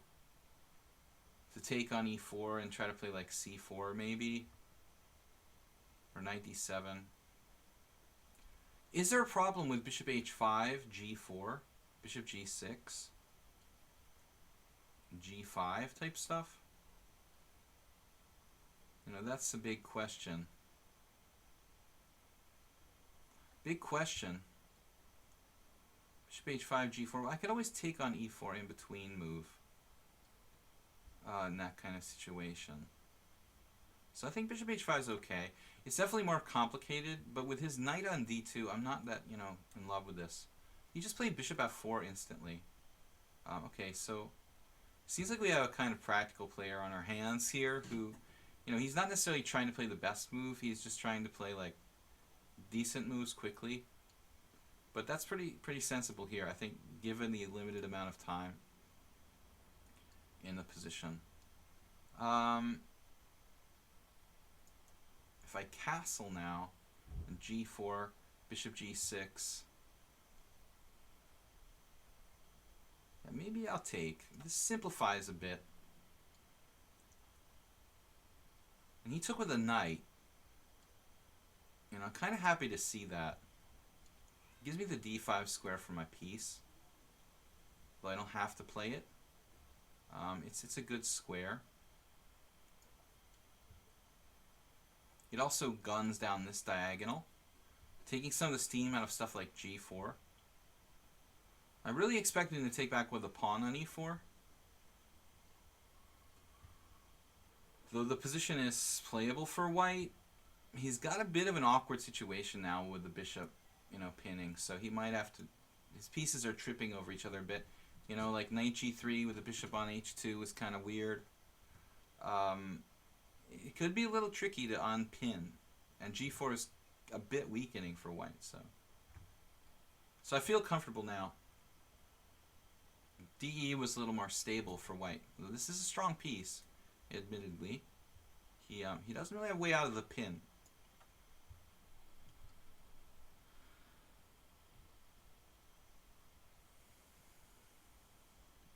I'm not going to go crazy with like f5, f4. Just weaken myself down the e-file.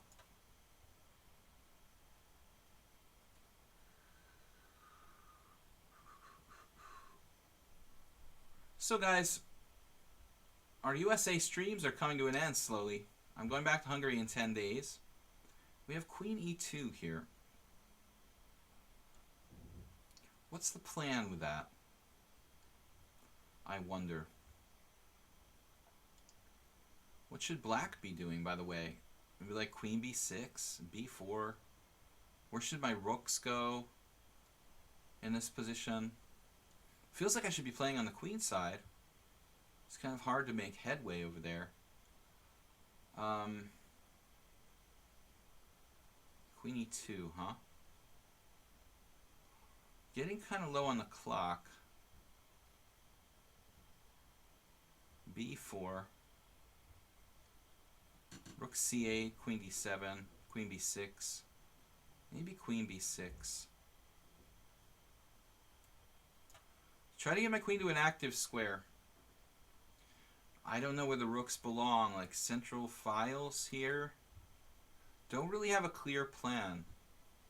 I like the fact that he's a little bit backward on the d file.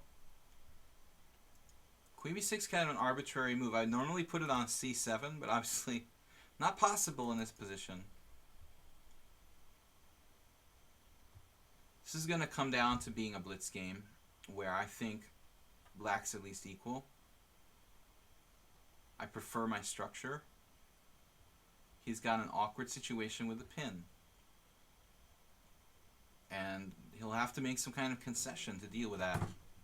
He doesn't want double isolated f-pawns. You know, he doesn't want to play queen f1. Doesn't want to play bishop d1.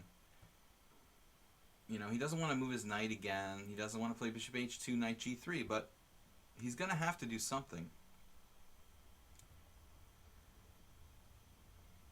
Maybe the lesser of the evils is just to like lose tempi and play knight back to d2. Now, weakening the c3 square. Huge weakness there. Tempting me to play f5, but my e6 pawn will get big trouble. But I think b3 is a serious concession. I'm going to set up, actually, I think first I'm going to play rook d8. I'm not going to do the c file. I'm going to set up like on the central files with the rooks here. And I mean, I think the c3 is an awful weakness for white. b3 definitely a weird move. I could play b4. It's kind of extreme. Play king h1. I wonder what that's about. He's thinking, you know, letting me double the pawns and using the g file to attack or something. Okay, rook c1. That's like f5, man. I mean, f5 looks really nasty. But still, f5. Knight d2, bishop g5.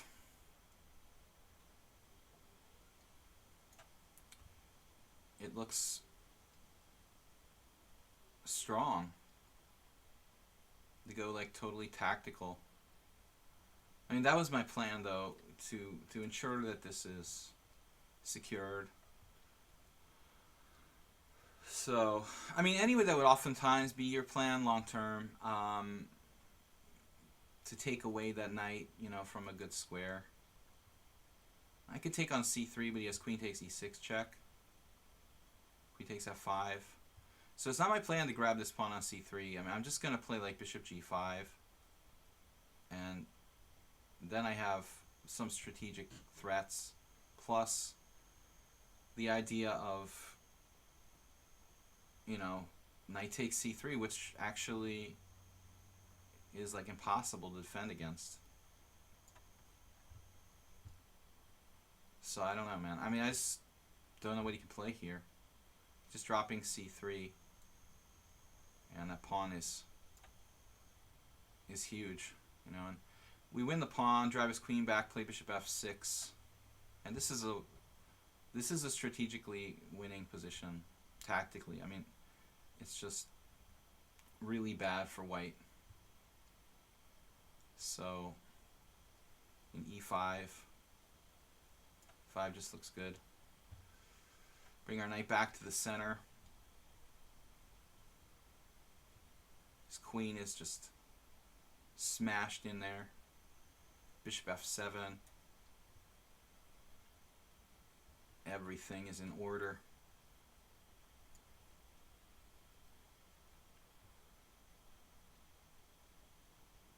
Bishop d1. I mean, that's fine. Actually, I'd rather not trade. You know, it's such a bad bishop on d1.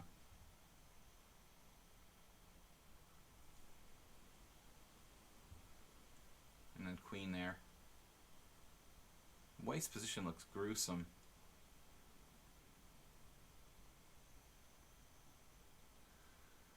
So he's got a strange game going on. All right.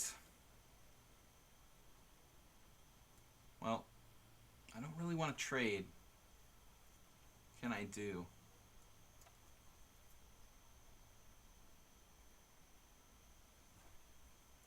I think we win a piece here.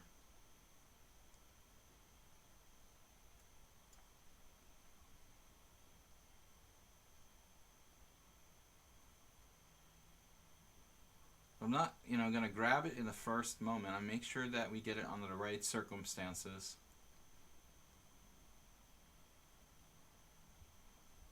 This is a rated game, so it looks pretty bad for White. Now, looks like he is gonna win a pawn back.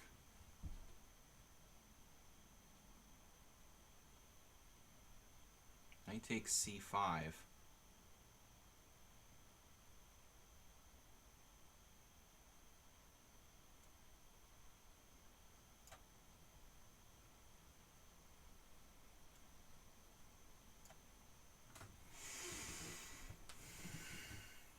I don't know why I just didn't take on d4 there.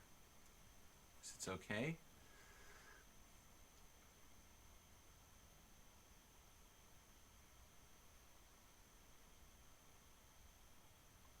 D6. 96. Bishop takes b3. Bishop h5. I let this get a little out of control. I'm still better.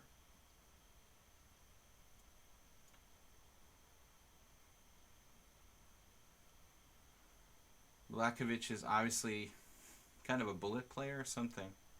I don't know, man. But it's pretty unclear at the moment. It was totally over, but I let it get a little out of control. All right, guys. Sorry if I'm a little bit absent, but we're really low on time here. So I should be winning. I should still be winning. He's dropping a piece. That's a relief. Because I was like starting to wonder, what am I doing, man? 3 pieces for a rook. That's got to be good. That's just got to be good. King f7.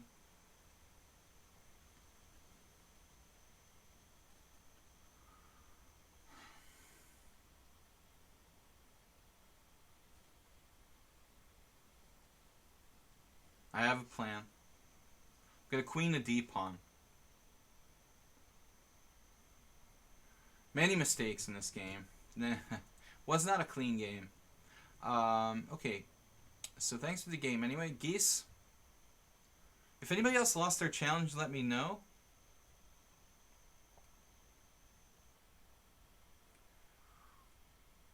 Long time no play. The last time I played you, Geese, I think it was probably... I was playing mostly Sicilians. So now we've got the center game. Kind of a cool opening. My one center game I played, I lost. Now it could be a Scotch.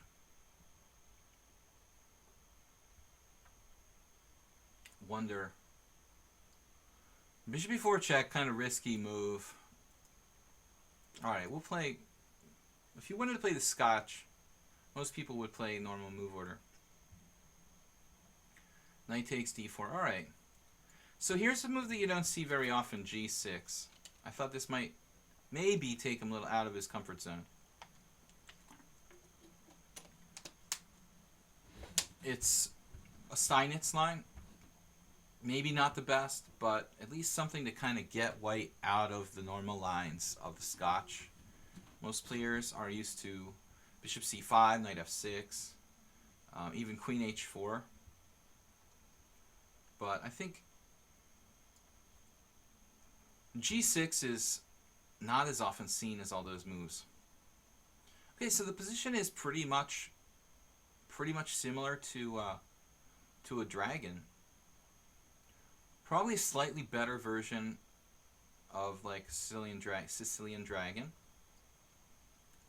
This actually reminds me of a very famous Steinitz game. Could be exact position, I'm not sure. There's some question about where to put the knight. I think knight a5, d5 here. Knight a5 and d5. Rook e8 is also interesting.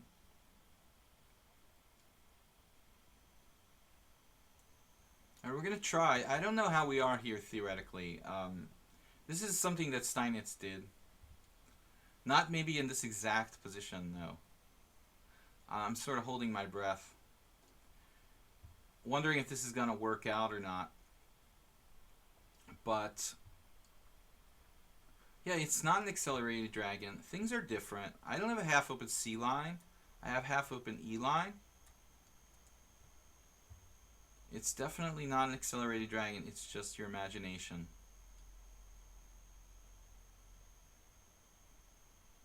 So Steinitz's big contribution was the concept of playing for this, you know, this d5 idea, getting d5 in for black.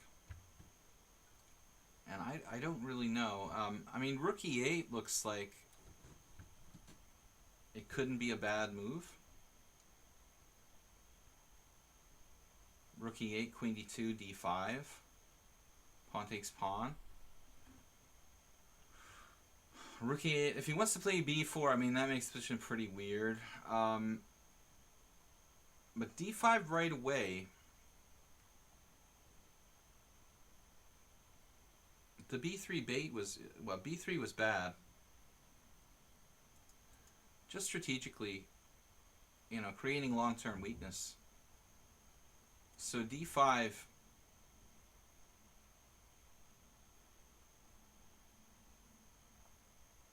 if b4, I could even play knight c4. I mean, d5. This was the idea anyway, so let's give it a shot.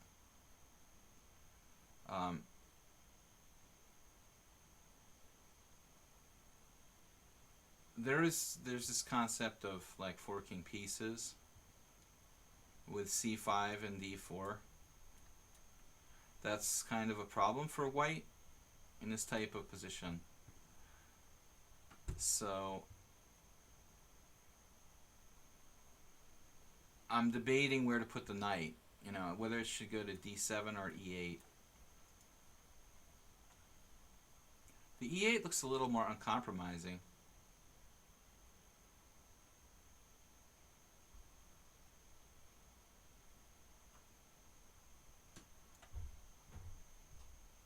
Strange position, I admit. Pawn is a bit overextended. My knight is on the side. And then the critical question is... Well, I've got f6, if need be. But maybe knight d7 was a better move. It's very possible that knight d7 was superior to knight e8. Because in a lot of lines, my queen is hanging. And that's going to cost me, I think. So c5, knight moves, d4 is a hollow threat. Though I still think that my game is okay.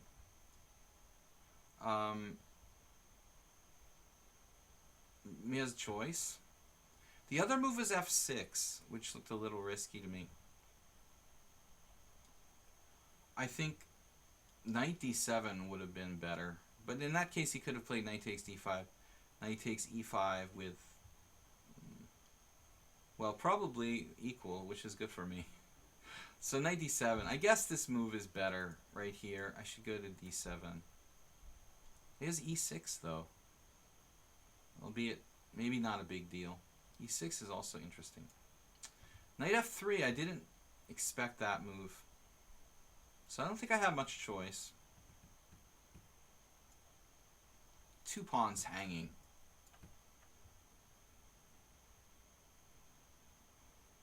Winning a piece. Not. We're not winning a piece, unfortunately. But the position is quite imbalanced.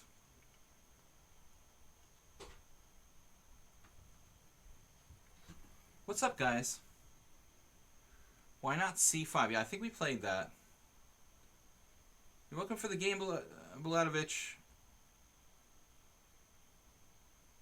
Chess is the best. Yugaro, what's up, man? Oh, so you're on my pawn. That's alright, though.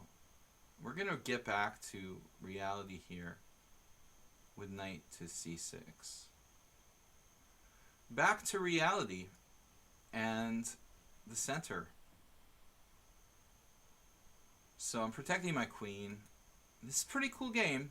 It looks balanced to me. And hard to say who's better. Call it equal. I think I'm going to have to just break his center directly with f6. But it's a little bit risky in this given situation. Bishop d2 is a good move. Want to play f6, but bishop c4 check is kind of nasty, so we've got to play this first. I don't like this. I think if f6, bishop c4 check, he has some play. So pawn takes pawn, followed by knight g5, and problems. Who knows? He's not castled. Maybe I could have gotten away with it, but it looked kind of dangerous. This way I just hang a pawn. Was not the plan. C'est la vie. It's a pawn sacrifice for activity. Here's our chance to talk about chess psychology. When you do lose material, how do you react? How do you handle the situation? When you make a mistake, do you lose control of the position or do you keep your composure?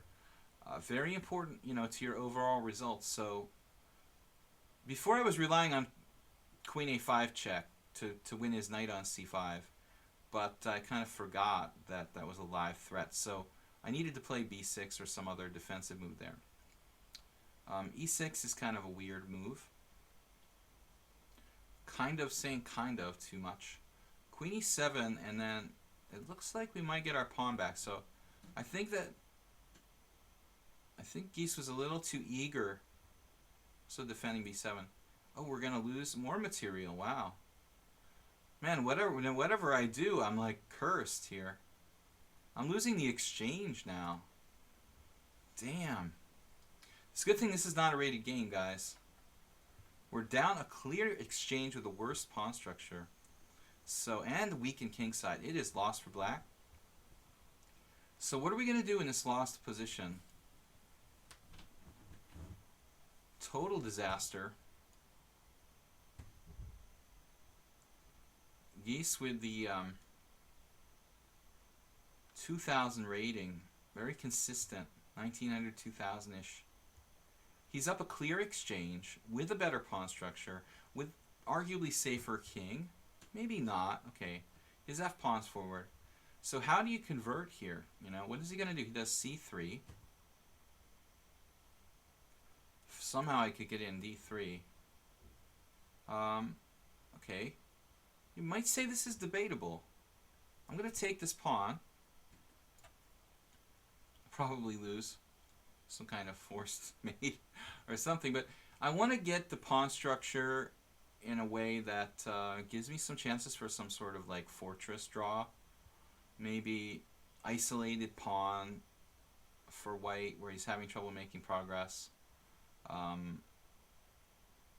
So I think trading the a pawn for the d pawn, giving him this structure where he's slightly worse, could be a situation where it's difficult for him to make progress. But I'm not sure I'm ever really in an okay situation here. I'm just down the exchange. On the positive side, my pieces are fairly active. Bishop c5. Always make sure you You check all the tactics.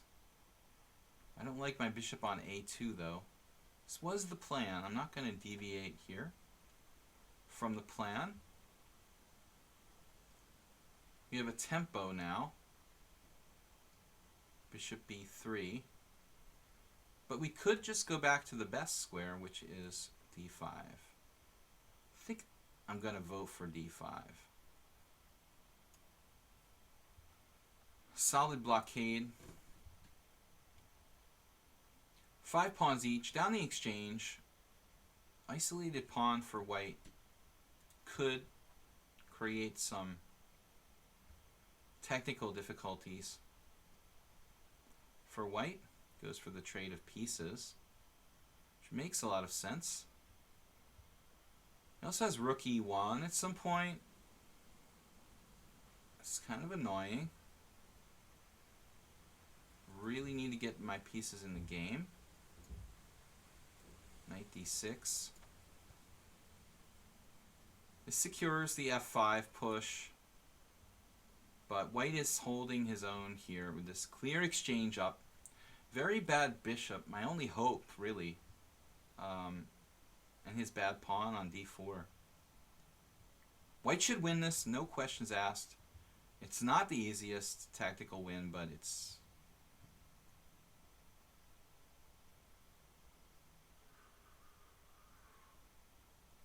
What's up, Yugoro? Guys, we have time for like 3 more games, so I think Yugoro is going to get in there. Glideson, I don't know about you, buddy. You got kind of in the list. You got in the list kind of late. So we unfortunately had to cede the file to Geese here. And still, it's kind of hard for him to make progress. So we're going to try to frustrate him as much as possible here. Bishop takes f3 is basically forced. So I want to play b5, which it's a really kind of ugly move. We have a tactic. Uh-oh. Bishop takes f3. We have a tactic here. This isn't a problem.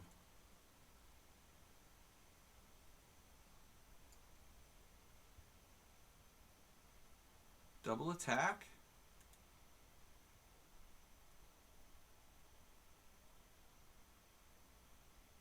Winning back the exchange. It's a miracle.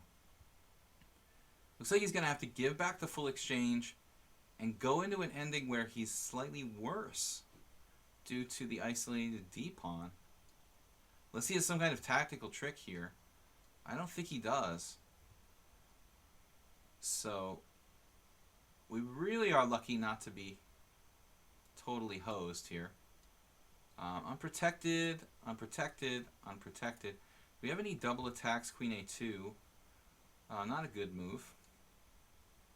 d8 not available. b6 not available. Rook c8, I guess. We have to settle for something like rook c8. Just getting it in the open line. Getting it in the game. I don't want to trade rooks and, like, you know, drop my b7 pawn.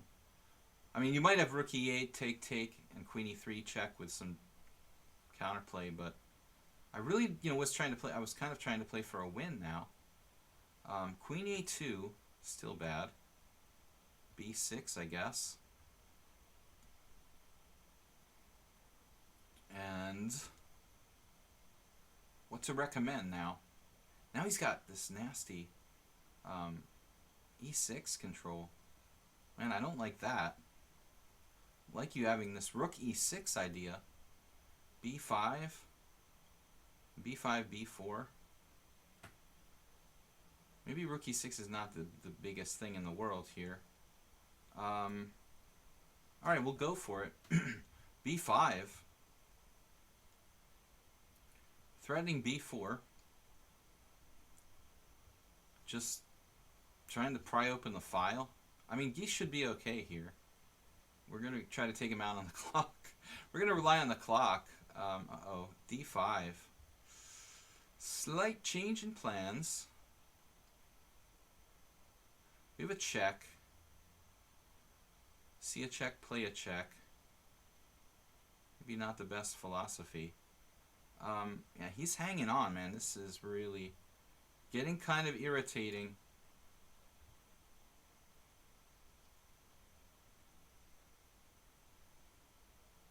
I thought you had pawn takes pawn there. Looked like you had pawn takes pawn there. Now you're on my A pawn. But your D pawn is a really big monster. Man. Bishop C5. 12, 11, 10, 9, 8. I don't know what to do.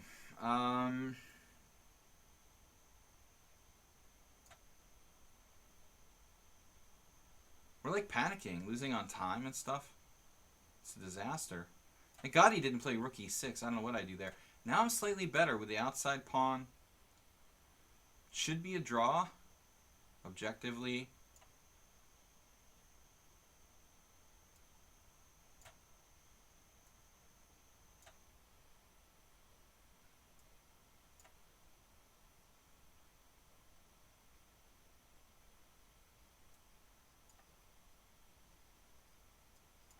I'm going to have another draw. A draw today, man. Yeah, I don't deserve to win that. I don't deserve to win that, guys. All right. Well fought. Terrible game. Lots of blunders. Last time, my last stream, I had some excuse for my blunders. Neverness is up 7-5. My excuse last time, it was so hot. It was like I was just sweating, and it was really hard last stream. But today, I don't have any excuse. I mean, I simply overlooked the c5 pawn. Then I overlooked the exchange. So, but I think at least we like got a little bit of value out of, like, you know, trying to think about how to think when you're down material and you're probably in a lost position. A lot of people just give up hope. You know, oh, I lost the pawn, I lost the exchange. Well, that's about the borderline. Like what I had there is about the borderline. C3, not a good move, Neverness. About the borderline for like how much you can be down and still have a legitimate hope of making a draw against a middle level player. I'll never forget, for example, the time I played Vladimir Georgiev, Bulgarian GM, or actually, yeah, he's Bulgarian, in a very important situation in the last round of a tournament where I needed to like win to qualify for the US Championship. And I was like just lost. I was down the exchange. Maybe for a pawn, but it was just totally lost. And I won. I actually won. I mean, it wasn't that I just like drew, I actually won. So, I mean, he made an insane blunder, but it wouldn't have been possible if I didn't fight as hard as I possibly could have fought down that material, you know? So, miracles will happen if you keep fighting. Neverness did a very unusual treatment here against my accelerated dragon.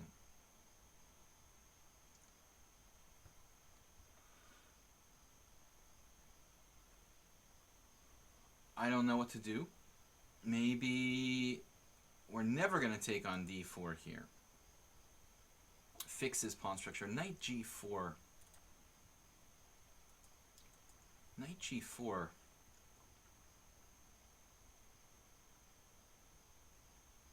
I think I like knight g4. He's watching the Olympics.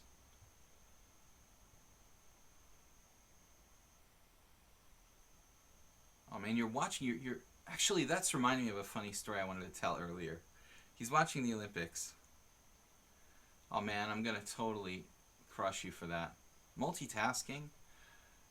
It reminds me of this guy who's a pretty good player, Miles Ardeman. He's an older American FIDE master who actually reached like 2500 USCF. in the early 90s. Quite a credible player, but I'll never forget, like, watching this guy, you know, during a tournament game, actually, like, reading a novel at the board. I had never seen anybody do that, you know, and it was like, it was so to his opponent. Like, he had so little respect for his opponent that he could actually, like, read a novel while he was playing the game. The guy was so, uninteresting. The game was so uninteresting to him that he actually, was reading a book. And, I was thinking, like, that's just not cool. I mean, it's like just dissing your opponent. Lots of people will, like, take a book and, like, keep it by the side of the board and maybe, like, read after the game or whatever. But, like, during the game, reading the novel, really, dude? That's so rude. And the guy was rude to me, too. He was rude. He was really cool when he beat me. And then he wanted to analyze the game. But then, like, a year later when I beat him, he was very angry. He didn't want to analyze the game. It was, like, typical childish type of behavior. Alright, so are you winning a pawn here? Bishop takes c6, knight takes e3, loses a piece for me. So I have to take back. I was prepared for this, honestly, but I'm not sure I was prepared enough. Okay, so Neverness just didn't even consider it. He didn't even consider knight takes c6. That's bad. You have to calculate forcing moves. So if we look at this position, knight takes c6, knight takes e3, knight takes d8, knight takes d1. It does look pretty sketchy. Alright, well, I hope you looked at it at least. You had to at least consider knight takes c6 there. Alright, so we grab the bishop pair. And we're really golden here. I mean, it's somewhat closed, but... And he just gives up the whole pawn structure completely now. Penny in for a penny, in for a pound, huh? In for a penny, in for a pound, says Neverness. Just jettisoning his whole pawn structure. You figure you're going to lose anyway. You might as well take and play the true Caraclige type of pawn structure. Is it allowed to listen to music in FIDE tournaments? I doubt it, probably because of cheating concerns. Interesting. It was, for a while, but different arbiters, even like 10 years ago, would have different interpretations. But I think now with mobile phones and stuff and the ease of cheating, it's probably been forbidden completely. Yeah, I mean, I've seen different interpretations. I've seen some arbiters let people do it. In the U.S., it was like far more lax for listening to music than in international tournaments. But people got away with it for a while. Like the Vietnamese Grandmaster Nguyen, who's like 26, 60 now. He used to do it all the time and for Saturday GM tournaments. But I don't think that's not like dissing somebody like reading a novel, Your eyes are on the board, the music is just background. I was never like really insulted. I actually did listen to music when it was allowed in USCF tournaments. But it's a good question. I'm not sure, my assumption is that it's like banned by FIDE by now due to electronic devices in general, but I'm not sure if it's on the books or not as against the rules. So Neverness just keeps coming with the knights. Those are some serious knight outposts you got going on there. Fortunately for me, they're not forever. This guy he's being served an eviction notice. This pawn is hanging on a2. And I think that's going to be valuable. I don't think I should take right away. I probably lose a queen. Queen takes a2, rook a1, game over. But if we evict this guy first from d4, you lose your control of b3, and then the whole house of cards starts to fall apart. Unless you've got some kind of tactic here that I don't see.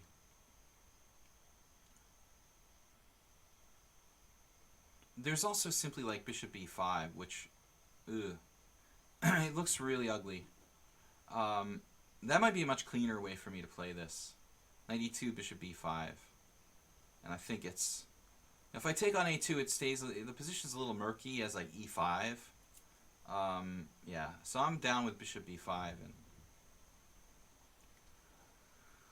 it's really bad. You're going to have a lot of double isolated pawns after bishop b5. Not pretty. So if you think that knights are better than bishops, you better check your position. Make sure you got the right one.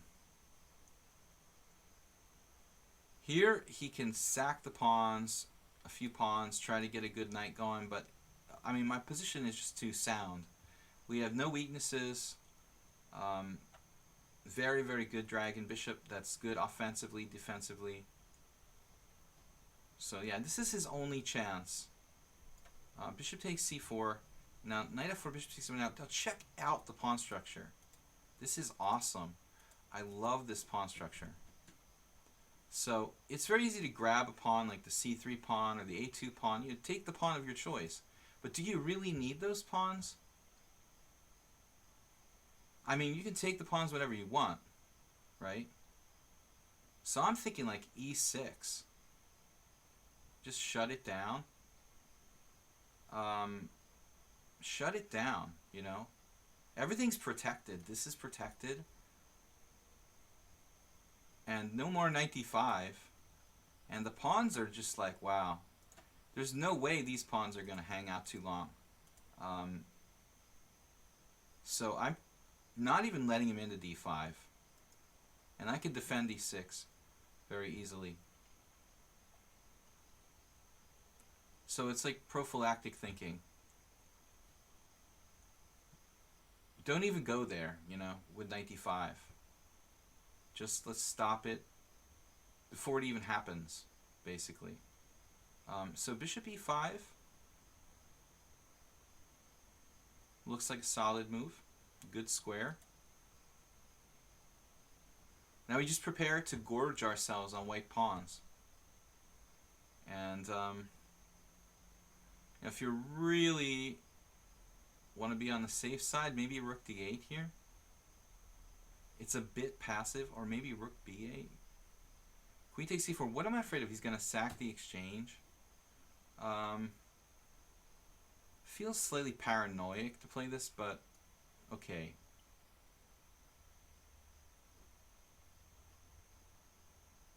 No, we're in the spirit of no counterplay. Then we're in the spirit of no counterplay. Immense bishop. Just not allowed to do anything. h4. Okay. I'm not going to weaken my king side with this h4 situation. I think you could play h5. Maybe it's good. h5. But I don't think it's necessary. I wonder though.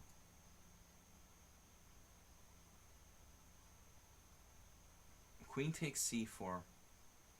h5, g4 takes h5, g4. I could also play h6 actually. That's an interesting move. Maybe I'm getting too carried away with the prophylaxis here. h6 is interesting. h6, h5, g5. Let's try it. We only live once. Make it interesting. Neverness is getting in time pressure. It's a rated game. He always plays rated. And I decided to do h6, just kind of goading him.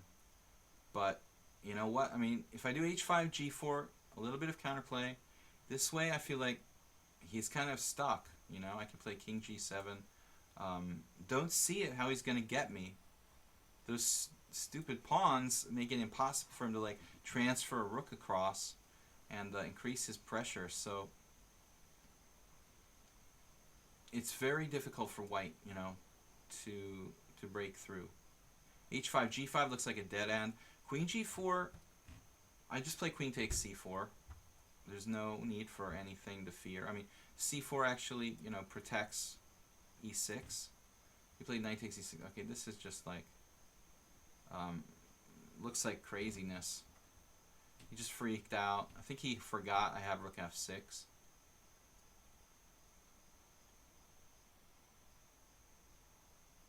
So, yeah, there's nothing here for white.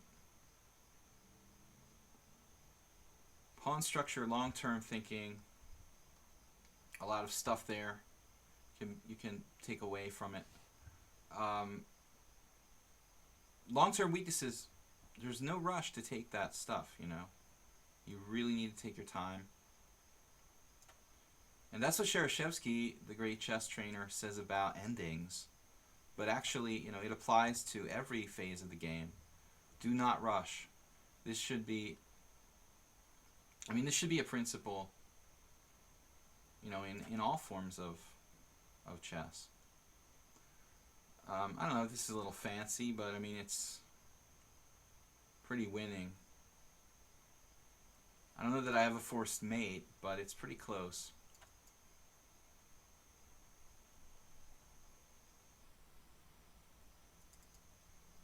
Guys, we have time for 2 more games. I could see guitar player. What happened to Gleitson left? Guitar player and Gorkum Kurt. Chess Kudo, I don't think he's going to quite make it. You mated yourself. Let me mate you. Alright, man. Thanks for the game. So, interesting game. Guitar player. What's up, guys? Sorry, I haven't seen the, what was the novel? Oh, God, I don't remember. I don't think I even cared. I was just like, wow, that is so diss, you know. There's no way the guy would have been doing it if he was playing like a GM or something. I mean, maybe if he had a winning position and then decides to whip it out or something, but yeah, Miles Ardeman. I mean, I don't mean to like attack him here on the stream, but it just popped up in my head when somebody was talking about watching the Olympics, chess, and like multitasking during a tournament game. Ardeman, a nice guy when he wins, but not such a nice guy when he loses. Another queen takes d5. Actually, you can learn a lot about a person, you know, how they behave after a game. I mean, I don't like to lose, you know, and I'm definitely going to be more upset if I like lose a game I should have won or something, but try to be sportsmanlike. So knight f3, you know, debatable. I mean, d4 is the main move, but he played e6. e6 is a pretty rare move, blocking in the bishop on c8.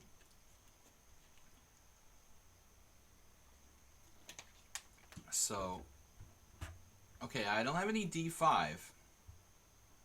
That much is true. I guess we play classically here. Bishop c4, huh?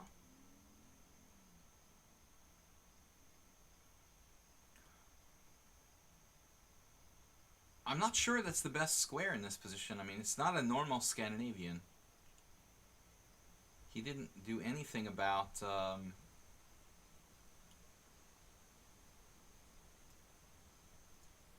he didn't do anything about, like, his queen. It looks like he's, like, thinking about going across here. He hasn't played c6, which is, like, the normal Scandinavian plan. He wasn't watching Olympics. He asked if I was watching him. Are you kidding me?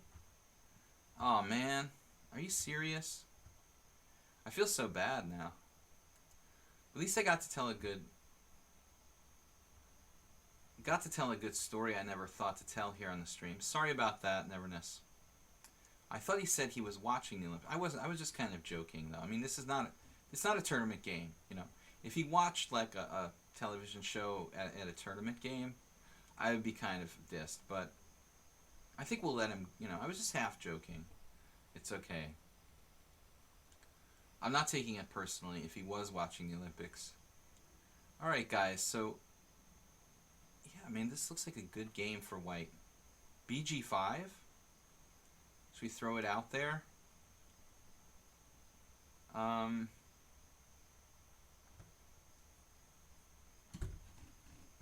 It's sort of hollow move, I think. Although it takes away the h5 square from his queen. I'm thinking that's kind of a useful thing. It could transfer over there.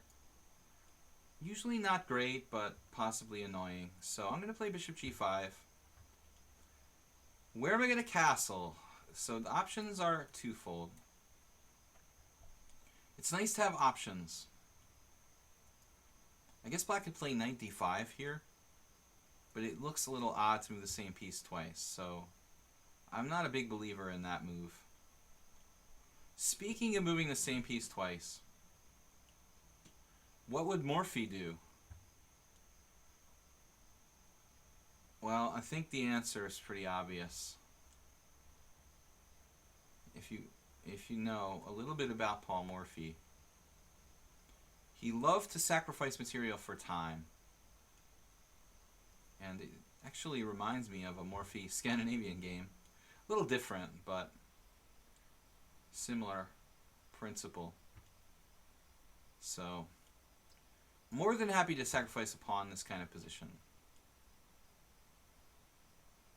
There's no immediate mate, but the pieces for white have incredible mobility. And the big question is, should I take on f6? That's very forcing, quite interesting. I think I can transfer a rook along the third rank pretty powerfully here. I'm not sure if that's going to be enough, but we'll try it. I'm not sure that this is the best or not, but it messes up his king's side pretty significantly. We've got multiple rook lifts laterally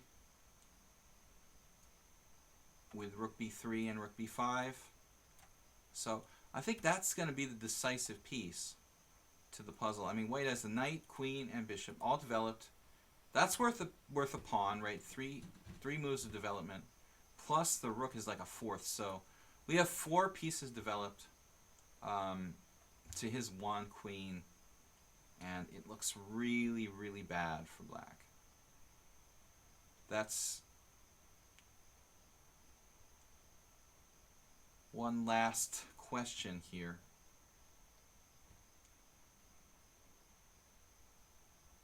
Well, we play rook b3. He can't afford to play knight takes d4. That will lose a piece.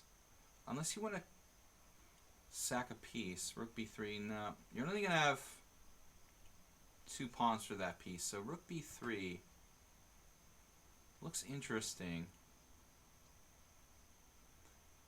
Play rook b3. We force queen b5, queen a5. Then we play rook b5 and transfer. It's important that our queen is defended here. So we got this now. We got the rook like coming across, and I think that's going to be really hard for him to deal with.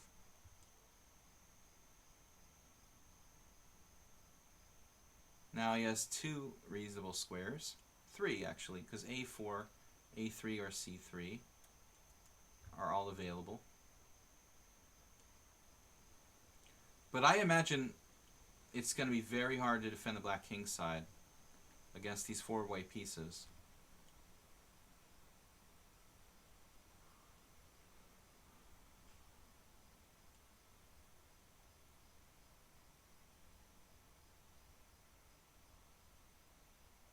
Bishop d3, very interesting move.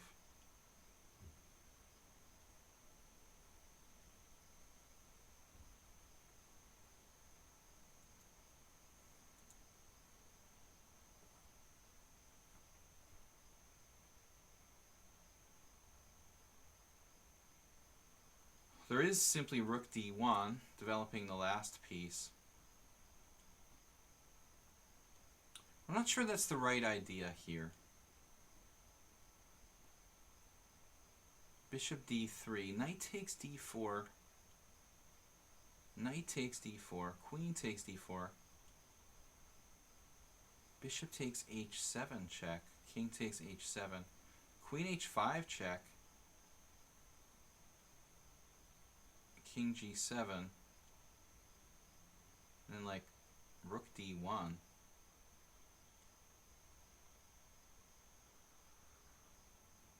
He has rook h8 in some positions. Well, there's gotta be enough here. Is there a better move? Knight g5, something crazy. The knight g5 is real crazy. I kind of like that. I'm not sure that it would work though. Knight g5, just take, rook takes, king h8. Don't see the knockout there. I think I need this guy. So now we're sacking a second pawn. Feel like there should be enough compensation.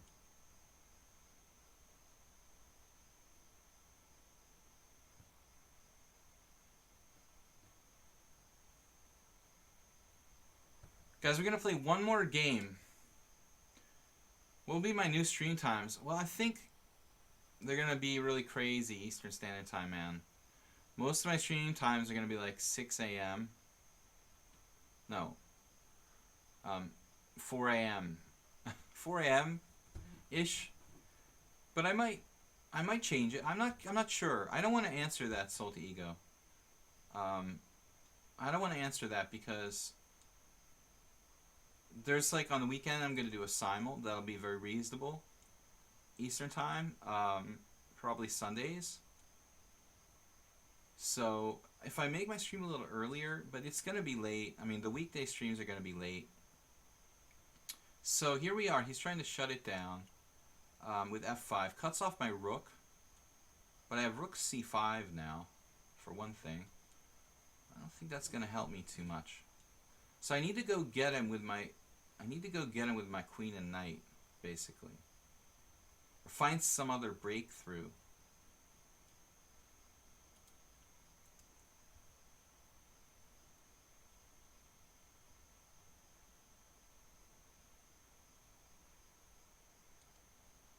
I feel like this avenue, you know, might have been better, ultimately.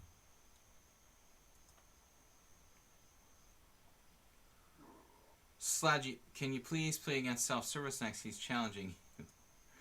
I can't, dude. I mean, he's not in the list. I mean, he was like just joined, and everybody else stopped challenging because I said there was like one more game. So no, it's not even the right time control. We'll try to play self-service another time. I'm gonna play Gorkum Kurt last game, and then I've got to go. But self-service can show up Thursday and play, man. Next stream is Thursday, 6:30. So he goes f6. I mean, there's this d5 shot that's just begging to be played at some point.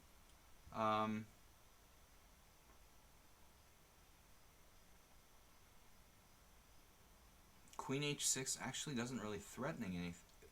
That's good, you know. You guys can get some grammar here with your chess. When I say things like that's not really can be threatening anything. It's amazing how difficult this position is to actually come up with something. I thought black was just toast.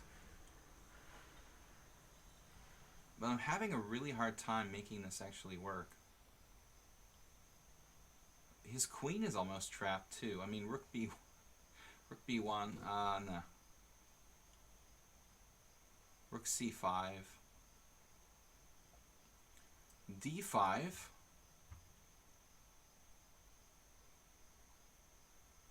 Alright, we're getting a little low on time, admittedly.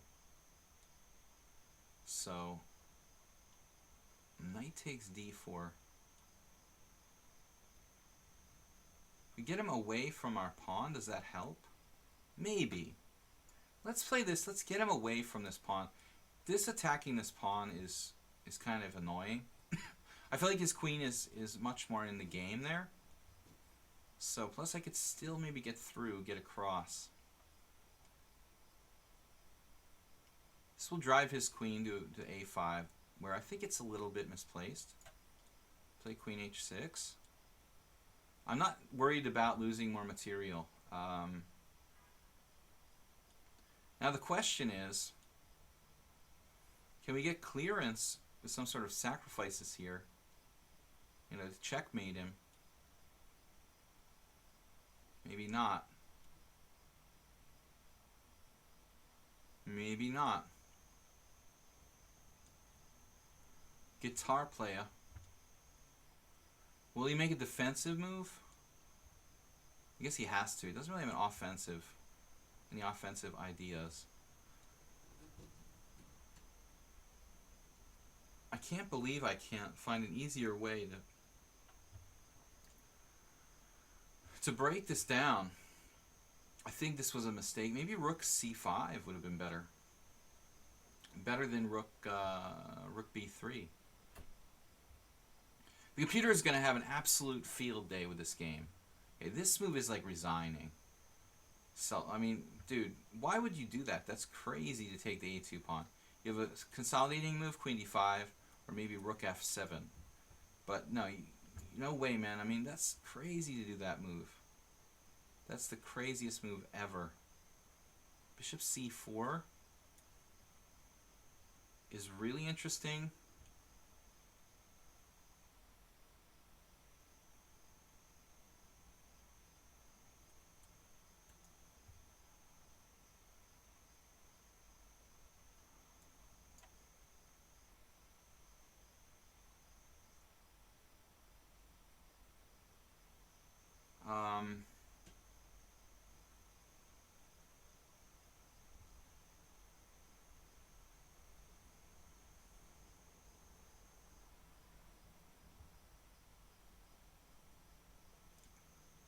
I'm still not sure if I'm winning.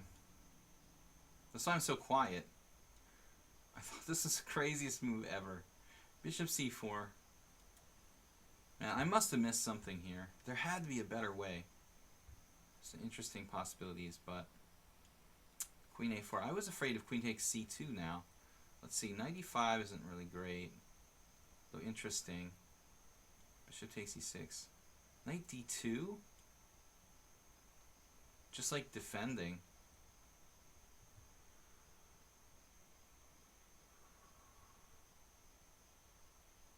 Want to get my rook across. Seems like I'm going the wrong way. I mean, I was looking for fancy moves like knight e5, but I'm afraid that's just a draw. Knight e5, knight takes e5, rook g3 check, knight g6, rook takes g6, takes perpetual check. I'm afraid that's not enough. So nothing looked really clear.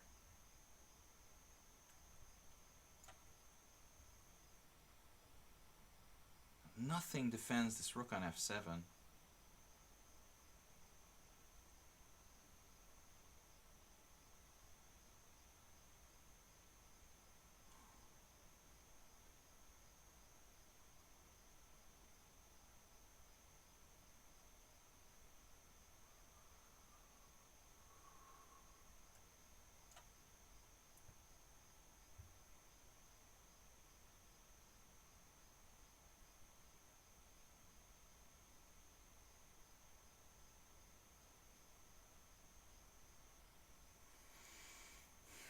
Is there any way to take him out?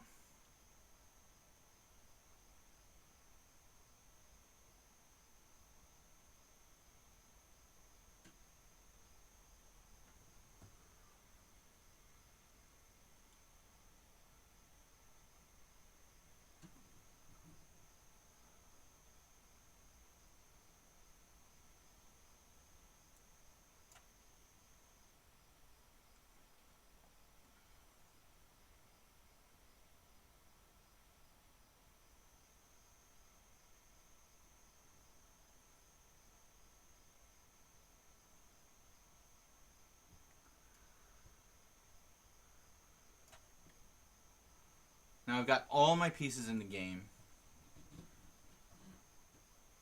He's having communication problems.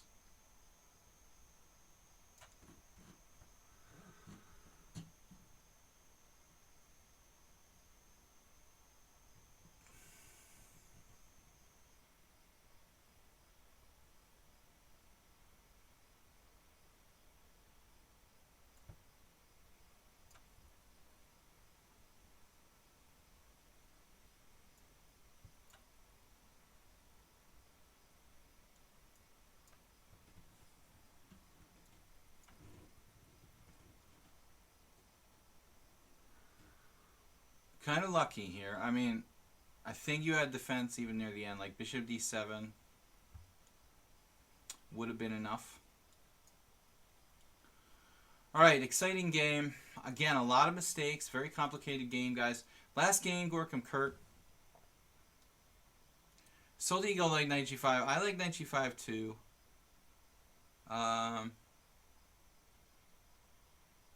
Should have played rook f7. F takes g5, queen takes king f7, queen h5, king e7, and that's as far as I can go. Yeah, I didn't see anything really concrete. Gorkum Kurt playing d4. Man, have we had anybody play d4 today? That's so weird. Not a single d4 game. It's so strange. Everybody played e4. Last game, guys. I'd like to thank everybody for joining me. Don't forget to check out my YouTube videos on video chess training.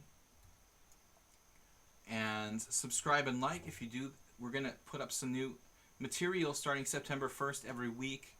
A unique video with original material. We also have the availability to teach private lessons. If you want training, let me know. Send me an email. My email on Gmail is videochesstrainer@gmail.com. It's much better if you're interested in contacting me personally to send me an email rather than like just a message on lichess. I lose track of the lichess messages. They're not that organized, so send me an email. All the info's in the stream. Also, if you'd like to donate to support the stream and support my YouTube channel, you can do so via GoFundMe. Link to that is in the stream there. I'm not sure that we had Jeroen here today. Our usual buddy. Helping. He didn't pop up when I said his name earlier. And I didn't have time to type in and check the channel, but I'm sure he'll be back soon. He's not with us. A7 from Gorkum Kurt. That is a weird move, man. A7, is there some kind of trick with that? And what is up with A7? Would it matter, like, which way I took, or what if I still don't take? It's kind of funny. What if I play bishop A6? Just trading pieces.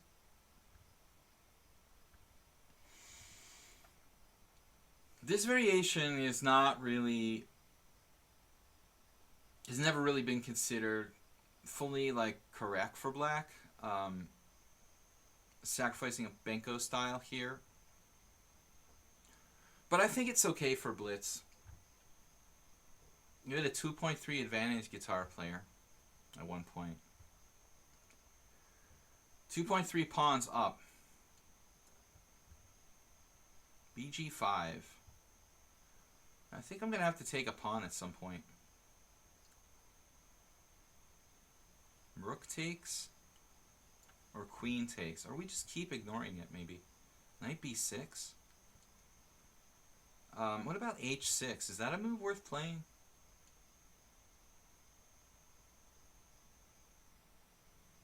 I don't really want to weaken my structure.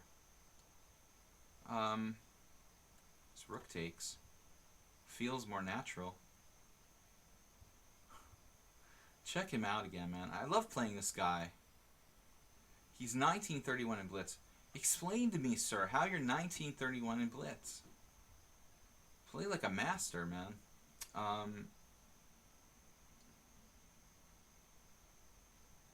He never really offers an explanation. Explanation. Good word. So, knight b6. It's a very sensible play. Like, look at this. Profi. Alright, I'm going to play h6. I don't really like, you know, this e7 pawn constantly being under fire.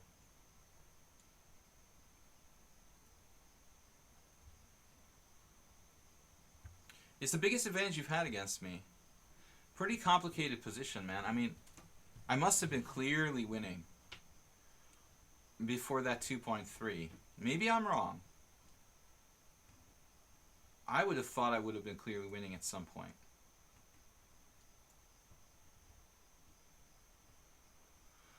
So, finally we got a little bit of play against Gorkum Kurt here. Typical Banco type stuff. He's giving me the dark squared bishop. So that's going to be enough to make our lives a little easier. And always assure us that we'll have a good amount of adequate compensation. Maybe king h7. Still want to let him play b3 with impunity. But maybe I should just play without ever worrying about, like, yeah, let's play rook b8, rook b4.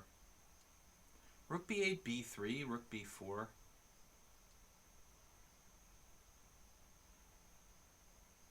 The problem is rook b8, b3.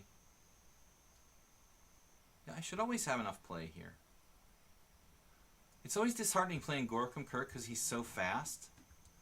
It's like irrelevant, the position, he just moves fast. No matter if he's slightly worse or slightly better. It's always really tense playing this guy. And you notice he's 2247, but that's a classical rating based on only 21 games. He's really like supposed to be 2000 in Blitz and Bullet. Yet he just plays me like literally neck and neck every single time. King h7. I'm going to throw it in there anyway. Guarding this h6 pawn. Now I'm now threatening bishop takes c3, winning a pawn back. If I want to, I can do this. Snap off the a pawn. When black is probably close to equal.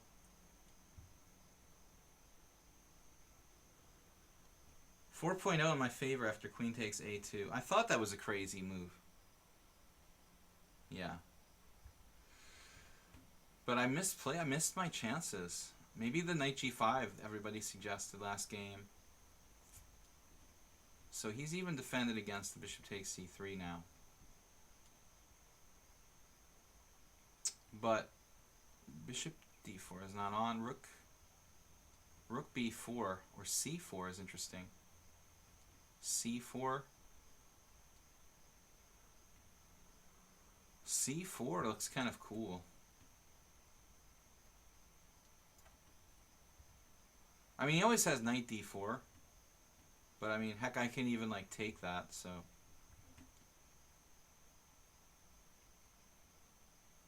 I'm just wondering what my plan is here.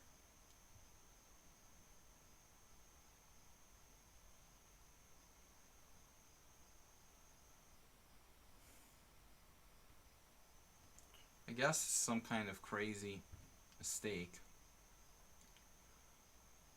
Rook b4. Based on a hallucination.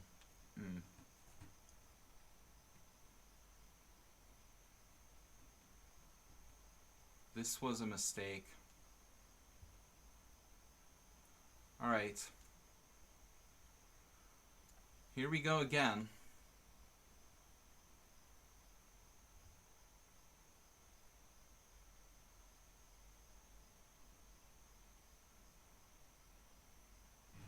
Gorkum Kurt. Now we're 2 pawns down. c4 was an oversight. I forgot my rook was hanging on a7. So I couldn't play queen takes c4. Again, not a guy I'm going to play any rated games with his rating at 2247. Maybe when you get to 2400, we'll start talking rated games, Gorkum Kurt.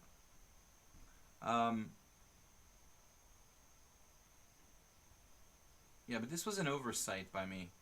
Played rook b5. Queen a4 here is actually interesting.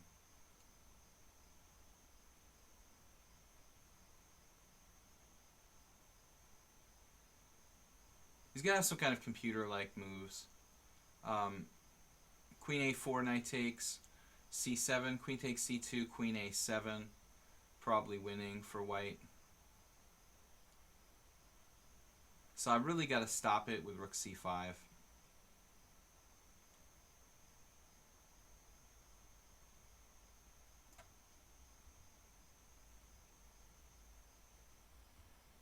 Maybe if I can get one pawn back, I can fight for a draw here.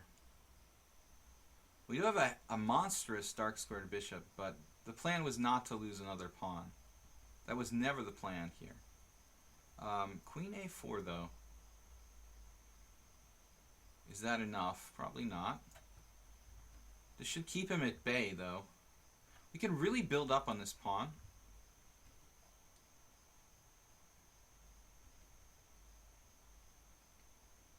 He's got to be careful here.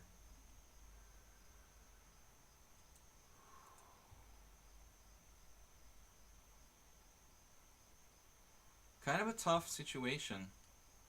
He actually blundered. Blundered rook takes b5. Wow. I think this might be the first blunder that he's ever made against me. Rook takes b5. Never seen him make a blunder.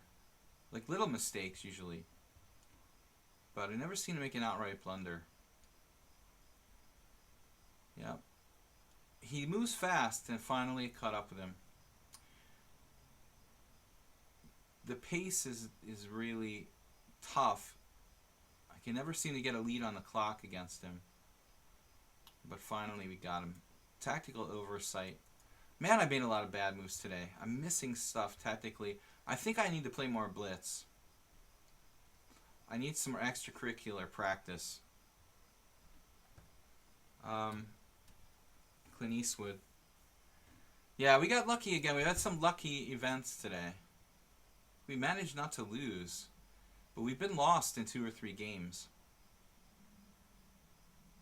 I mean, this one is like marginal. I sacked a pawn, then I lost a second pawn, and then you know, so I'm probably lost. It's like right on the marginal, but objectively, it's probably lost for me. So, what about this position? I've got to be a little bit careful. I mean, he has 2 pawns. Outside passed pawns. I really need to round one of those up before I can breathe a sigh of relief here. So queen a4 or queen c4. Queen takes e4, queen takes e4, knight takes e4, b6, knight b7, knight c5. Probably enough to win.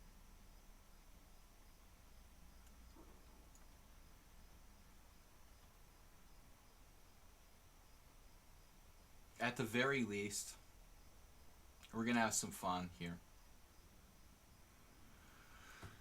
I think an unnecessary risk for me, though, objectively. But I could see, like, worst case scenario, I'll end up sacking a piece or one of those, or both those pawns, and grind him down in, like, a pawn up ending or something. My king could get back here pretty quickly. Bishop c3, and he's got 94 ideas. So bishop c3, like, losing mistake. I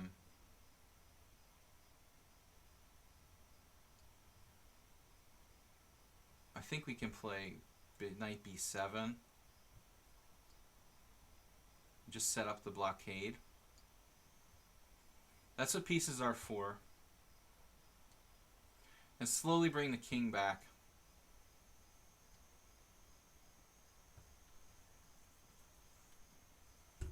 Alright. Now there's two choices, but I think bishop c3 is gonna be necessary.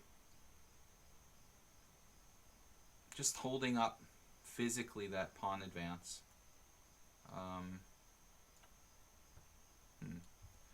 I might have to be a little careful here.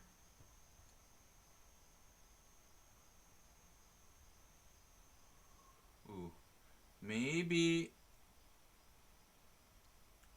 e6.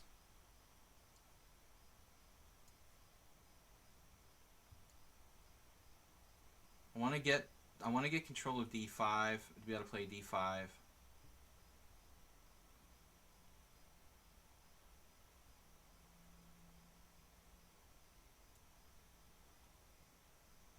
One more square with my king, perhaps. And then like d5. Check. Bishop e1.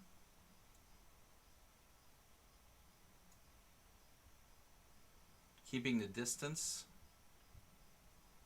So look what a fighter he is. Piece down and he's still hanging in there.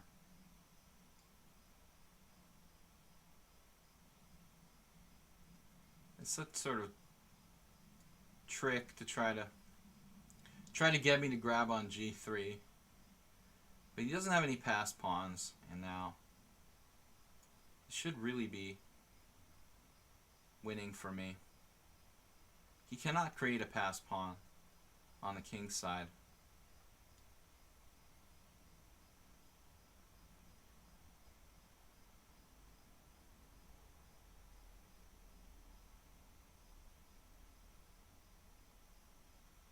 Now technically,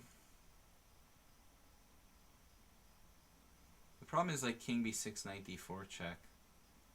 So bishop a5, knight takes a5, knight takes a5. That's got to be winning for me. I mean, up a piece here.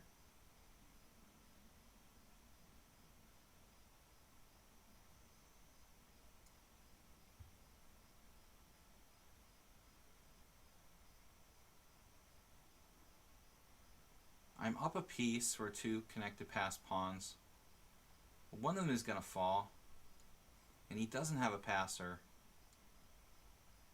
Yeah, that should be too much.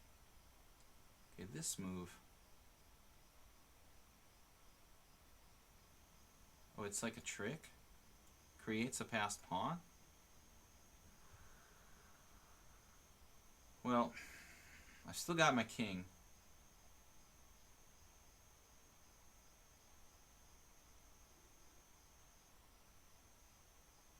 Now my king's plenty close enough here. I could just take on b6 and walk back.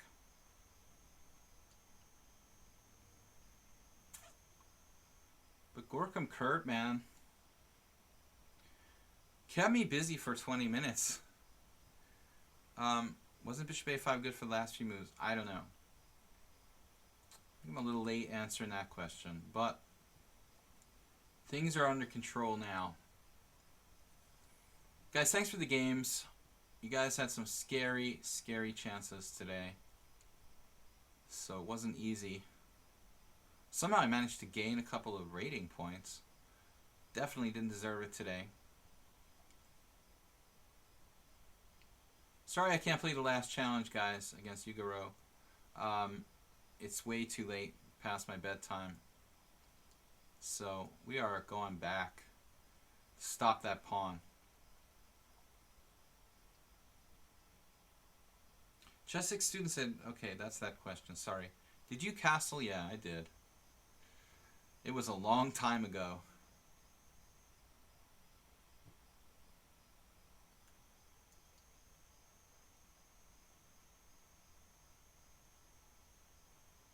And we got it under control now. We got the fortress. I mean, force field. Spite moves. Alright. Thank you for the game. Thanks for the games, guys. We'll be back tomorrow. No, not tomorrow. Thursday at 6:30 Eastern Time. I'd like to thank everybody for being here. Check out my YouTubes on Video Chess Training on YouTube, my YouTubes, and we'll see you Thursday night. Thanks again, guys. Bye-bye.